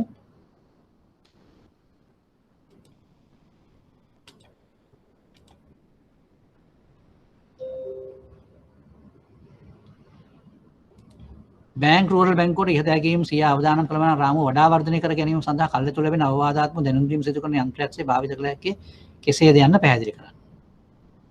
හොඳයි. දැන් එතන කියලා තියෙන එක තමයි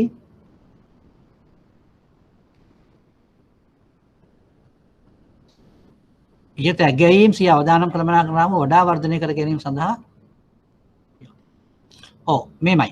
දැන් අපිට මොකද්ද අපිට මේ වත්කම් වල ගුණාත්මක භාවය සම්බන්ධ දර්ශකයෙන් අපි තේරුම් ගත්තේ මෙම බැංකුවේ ගුණාත්මක භාවය පිරිහිලා තියෙනවා. වත්කම් වල ගුණාත්මක භාවය පිරිහිලා තියෙනවා 2018 සිට 2019 දක්වා. එහෙමනම් අවදානම් කළමනාකරණ රාමුව වර්ධනය කර ගන්නවා කියන්නේ මොකද්ද? දැන් මෙතන වෙලා තියෙන්නේ මොකද්ද? අපිට පැහැදිලිව පේනවා වත්කම් වල ගුණාත්මක භාවය අඩුවීම කියන එකෙන් අදහස් වෙන්නේ මොකද්ද? අවදානම් වැඩි වෙලා. ණය අවදානම් වැඩි වෙලා. එහෙනම් මේක කන්ට්‍රෝල් කරන්න, මේක පාලනය කරන්නේ කොහොමද කියන එක තමයි අපි දැන් හිතන්න ඕන. මේ අවදානම් පාලනය කරගන්නේ කොහොමද? ඒතර අවදානම් පාලනය කිරීමේ උපක්‍රමයක් හැටියට තමයි අපි මේ ප්‍රතිපාදන ආවරණයක් දීලා තියෙන්නේ. ප්‍රතිපාදනය සලස්සලා තියෙන්නේ. දැන් බලන්න අපි මේ බැංකුවේ ඇත්තටම ප්‍රතිපාදන ආවරණයක් වැඩි කරලා තියෙනවා. 2018 ප්‍රතිපාදන ආවරණය 55.5යි. හැබැයි 2019 දී ප්‍රතිපාදන ආවරණය 72.5යි. ඒ නිසා මේ බැංකුව අවදානම් කළමනාකරණය වර්ධනය කරලා තියෙනවා කියලාත් මේකෙන් පේනවා. ඒ කියන්නේ මේ කල්ැතුව ලැබිලා තියෙන මේ දැනුම් දීම මත මේ අවදානම් කළමනාකරණ රාමුව වර්ධනය කර ගැනීමට බැංකුව කෙලින්ම අවතීර්ණ වෙලා තියෙනවා. ඊළඟට හතරවෙනි කොටසෙන් අහන්නේ ආතති පරීක්ෂාව යන සංකල්පය රූරල් බැංකුව කෙරෙහි වැදගත් වන ආකාරය විදහා දක්වමින් විස්තර කරන්න. ආතති පරීක්ෂාව. හොඳයි. අපි දැන් බලමු. දැන් මෙතන සුද්ධ පොලී ආදායම් වගේ දේවල් මෙතන පෙන්වුම් කරලා තියෙනවා.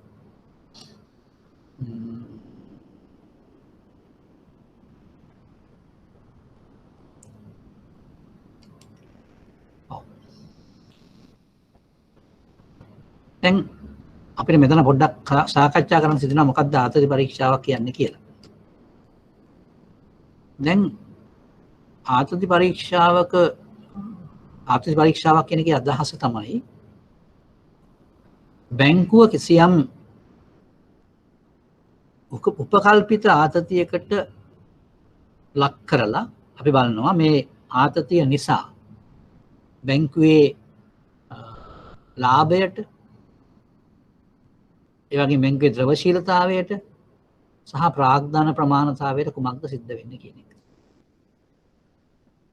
එතකොට අන්න ඒක දිහා බලන්න පුළුවන් නම් අපිට එතකොට අපිට කියන්න පුළුවන් ආතති පරීක්ෂාවක් අපි කරලා අපිට බලන්න පුළුවන් කියලා. මොකද ආතති පරීක්ෂාව කියන එකේ අදහස තමයි අපි ආතතියක් දීලා බලනවා මේකෙන් ලාභදායීත්වයට මොන විදිහේ ප්‍රශ්නයක් ඇති වෙයිද?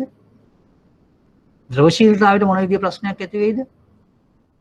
ප්‍රාග්ධන ප්‍රමාණතාවයට මොන විදිහේ ප්‍රශ්නයක් ඇති වෙයිද කියලා.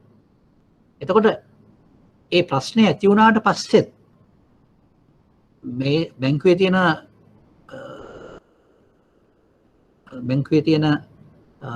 දේවල් සහ මුදල් ප්‍රමාණවත් නම් ඒ ආතතිය දරන්න.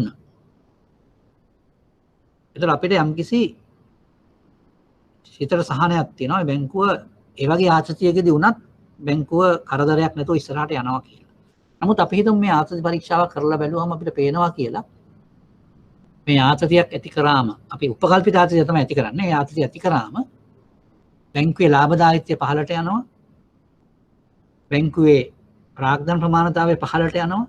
බැංකුවේ ද්‍රවශීලතාවය පහළට යනවා කියලා අපිට දරන්න බැරි ප්‍රමාණයකට. ඒ කියන්නේ නියාමන රෙගුලාසි වලින් කියලා තියෙන එකටත් වඩා පල්ලෙහාට යනවා නම් අපිට ඒකට මොකක් හරි විශේෂ වැඩපිළිවෙලක් යොදන්න වෙනවා. ඒ වගේ ආතතියක් ආවොත් අපි මොන විදිහේ දෙයක්ද ඒකට මුහුණ දෙන්නේ කරන්න කියලා. ඒක තමයි ආතති පරීක්ෂාව කියන සංකල්පය මේ බැංකුවට යොදනවා නම් අපි හිතන්න ඕන දේ. මම හිතනවා ඔබට පැහැදිලි වෙන්න ඇති කියලා ආතති පරීක්ෂාව කියන්නේ කුමක්ද කියලා. ආතති පරීක්ෂාවේදී සිද්ධ වෙන්නේ ඒක තමයි.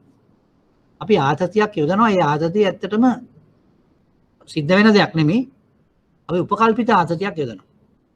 අපි උදාහරණයකට කියමු අක්‍රමික ණය දැන් මෙතන තියෙන 160යි කියලානේ. අපි තමයි අක්‍රමික ණය 190ක් වුණා කියලා. ප්‍රතිපාදනාවන් අපි වෙන් කරන්නේ නැහැ. වෙන් කරන එක නැතුව 190ක් වුණොත් මොකද වෙන්නේ කියලා බලන්න. ඊළඟට අපිට බලන්න පුළුවන් 190ක් වුණොත් මේ ලාභයට කුමක්ද සිද්ධ වෙන්නේ? ඒ වගේ දේවල් අපිට බලන්න පුළුවන්. ඒ වගේම ද්‍රවශීලතාවයට කුමක්ද සිද්ධ වෙන්නේ? ඒවා බැලුවට පස්සේ අපිට හිතන්න පුළුවන් මේ වගේ ස්ට්‍රෙස් එකක් දැම්මම බැංකුවට පුළුවන්ද කියලා ඔරොත්තු දෙන්න ඒ දේවල් වලට. ඒකට උත්තරේ ඒක තමයි. දැන් මෙතන කියන්නේ ආතති පරීක්ෂාව යන සංකල්පයේ රූරල් බැංකුව කෙරෙහි වැදගත් වන ආකාරයේ විදහා දක්වමින් විස්තර කරන්න. ඒකට අපිට කියන්න තියෙන්නේ ඉස්සෙල්ලාම කියන්න වෙනවා ආතති පරීක්ෂාව කියන්නේ කුමක්ද කියලා. ආතති පරීක්ෂාව කියලා කියන්නේ මේ බැංකුව සම්බන්ධයෙන් සලකා බලනකොට අපි කිසියම් උපකල්පිත ආතති තත්ත්වයක් බැංකුවට ලබා දෙනවා. උදාහරණයක් හැටියට කියනවා නම් අපි කියනවා අක්‍රමික ණය ප්‍රමාණය මෙච්චර ප්‍රමාණයකින් වැඩි වීම. ඒ කියන්නේ 2019 ගැන අපි කතා කරමු. අපි දෙන ආතතිය තමයි අක්‍රමික ණය මෙච්චර වැඩි වෙනවා. අපි හිතමු බිලියන 50කින් වැඩි වීම. මිලියන 50කින් වැඩි වීම. අන්න ආතතියක්. ඊළඟට අපිට කියන්න පුළුවන් දැන් ඒක ආතතියක්. අපි එකින් එක වෙන වෙනම කරගෙන තමයි සාමාන්‍යයෙන් ආතති පරීක්ෂාව කරන්නේ. අපිට තව විදිහකට පුළුවන් කීපයකට ඒ වගේ ආතති හඳුන්වලා දීලා පරීක්ෂාව කරන්න. එතන පරීක්ෂාවේදී අපි බලාපොරොත්තු වෙන්නේ ආතතිය දීම නිසා මෙන්න මේ සාධක වලට ඇති කරන බලපෑම. මොකද්ද සාධක? පළවෙනි එක ලාභදායීත්වය. දෙවෙනි එක ප්‍රාග්ධන ප්‍රමාණතාවය. තුන්වෙනි එක ද්‍රවශීලතාවය. ඔන්න ඔය කාරණා තුන තමයි අපි සාමාන්‍යයෙන් බලන්නේ. එතකොට මේ ආතතිය අපි යෙදීම නිසා මේක කොහොමද ද්‍රවශීලතාවයට බලපාන්නේ, ප්‍රාග්ධන ප්‍රමාණතාවයට බලපාන්නේ, ඕ ලාභදායකයට බලපාන්නේ කොහොමද කියන එක අපි බලන්න. ඒතර ඒ ටික තමයි අපිට මේ 4 වෙනි කොටසට කියන්න තියෙන්නේ.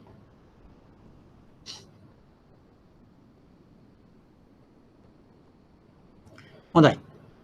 මම හිතනවා යම්කිසි විදිහක අපිට ගන්න පුළුවන් වුණා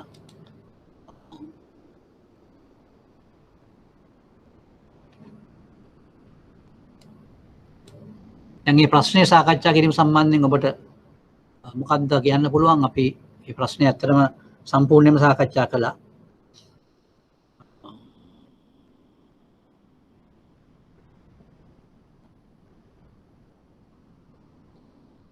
නමුත් දැන් අපිට අපි අද සාකච්ඡා කරපු සෛද්ධාන්තික දේවල් ටික අපිට ප්‍රශ්නයකට තාම ගන්න බැරි වුණා.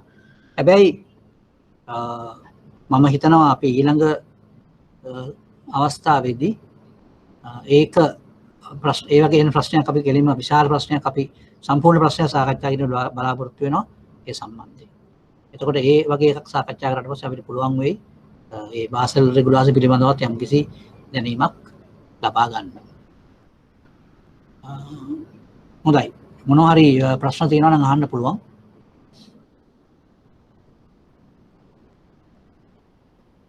තව විනාඩි 2-3ක් තියෙනවා.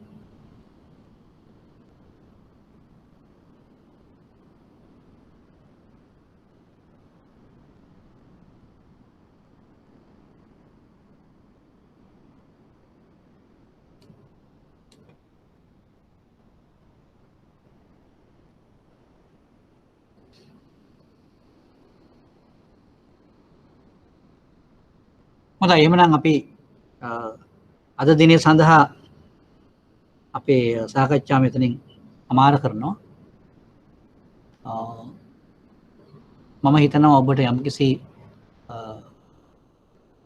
දැනුමක් ලැබෙන්නේ නැති කියලා. හැබැයි යම්කිසි සැකසහිතනක් තියෙනවා නම් ඒක ඊළඟ අවස්ථාවේදී ඊළඟ දේශන අවස්ථාවේදී ඒ ගැන අපි සාකච්ඡා කරන්න පුළුවන්.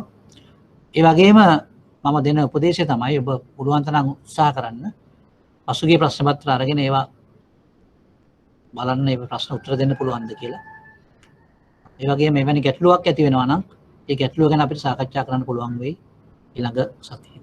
එhmenan සියලු දෙනාටම සක්‍රීය සම්බන්ධතාවය ගැන ඉතා ස්තුතියි. ඒ වගේම මේ ක්‍රමවේදය අපි ඇත්තටම අපි කිසියම් අර්බුදයක් තියෙන අවස්ථාවකදී භාවිතා කරන උපක්‍රමයකට තමයි මේක පාවිච්චි කරන්නේ. ඒ වුණත් අපි එම උපක්‍රමයෙන් පරිම ප්‍රයෝජන ගන්න පුළුවන් ආකාරය කුමක්ද කියලා අපි දැන් මම හිතනවා ඔබ මුග දෙනෙකුට දැන් ඒක තේරිලා ඇති මේකෙන් ප්‍රයෝජන ගන්න කොහොමද කියලා. මම හිතනවා ඒක ඉතා වැදගත් සංකල්පයක්. හැබැයි මේ සියලු දේම තීරණය වෙන්නේ ඔබ සියලු දෙනාගේම තනිතනුව තියෙන උනන්දුව මත. එතකොට මේ උනන්දුව තමයි මේ හැම දෙයක්ම හරියට කරන්න පුළුවන් මේ ඊයම හේතුව ඒක තමයි. අපි ඒ උනන්දුව නැති වුණොත් අපිට මේ කිසි දෙයක් කරන්න හම්බෙන්නේ නැහැ. ඒ නිසා මම හිතනවා ඔබ මේ සියලුම දෙනා ඒ උනන්දුව ඒ විදිහටම තියාගන්න කියලා. මේක අර්බුදයක් තියෙන අවස්ථාවේදී අපි කරන ප්‍රතිකර්මයක් වුවත් මම හිතනවා පුළුවන් තරම් ඉක්මනට අපිට පුළුවන් වෙයි කියලා මුහුණට මුහුණ දේශන පවත්වන්න. එහෙම පවත්වනකොට මම හිතන්නේ අපිට මීට වඩා ඇඟට දැනෙනවා. ඒ වුණත් මේ අවස්ථාවේදී අපි අර්බුදයක් තියෙන නිසා අපි මේකෙන් සැනසෙන්න වෙනවා. ඉතින් අපි උත්සාහ කරන්න ඕන මේකෙන් උපරිම ප්‍රයෝජන ලබා ගන්න. හොඳයි එහෙනම් බොහොම ස්තුතියි අපි සියලු දෙනාටම ස්තුතිවන්ත වෙනවා. අපි එමුනම් නැවත හමු වෙමු ඊළඟ සතියේ.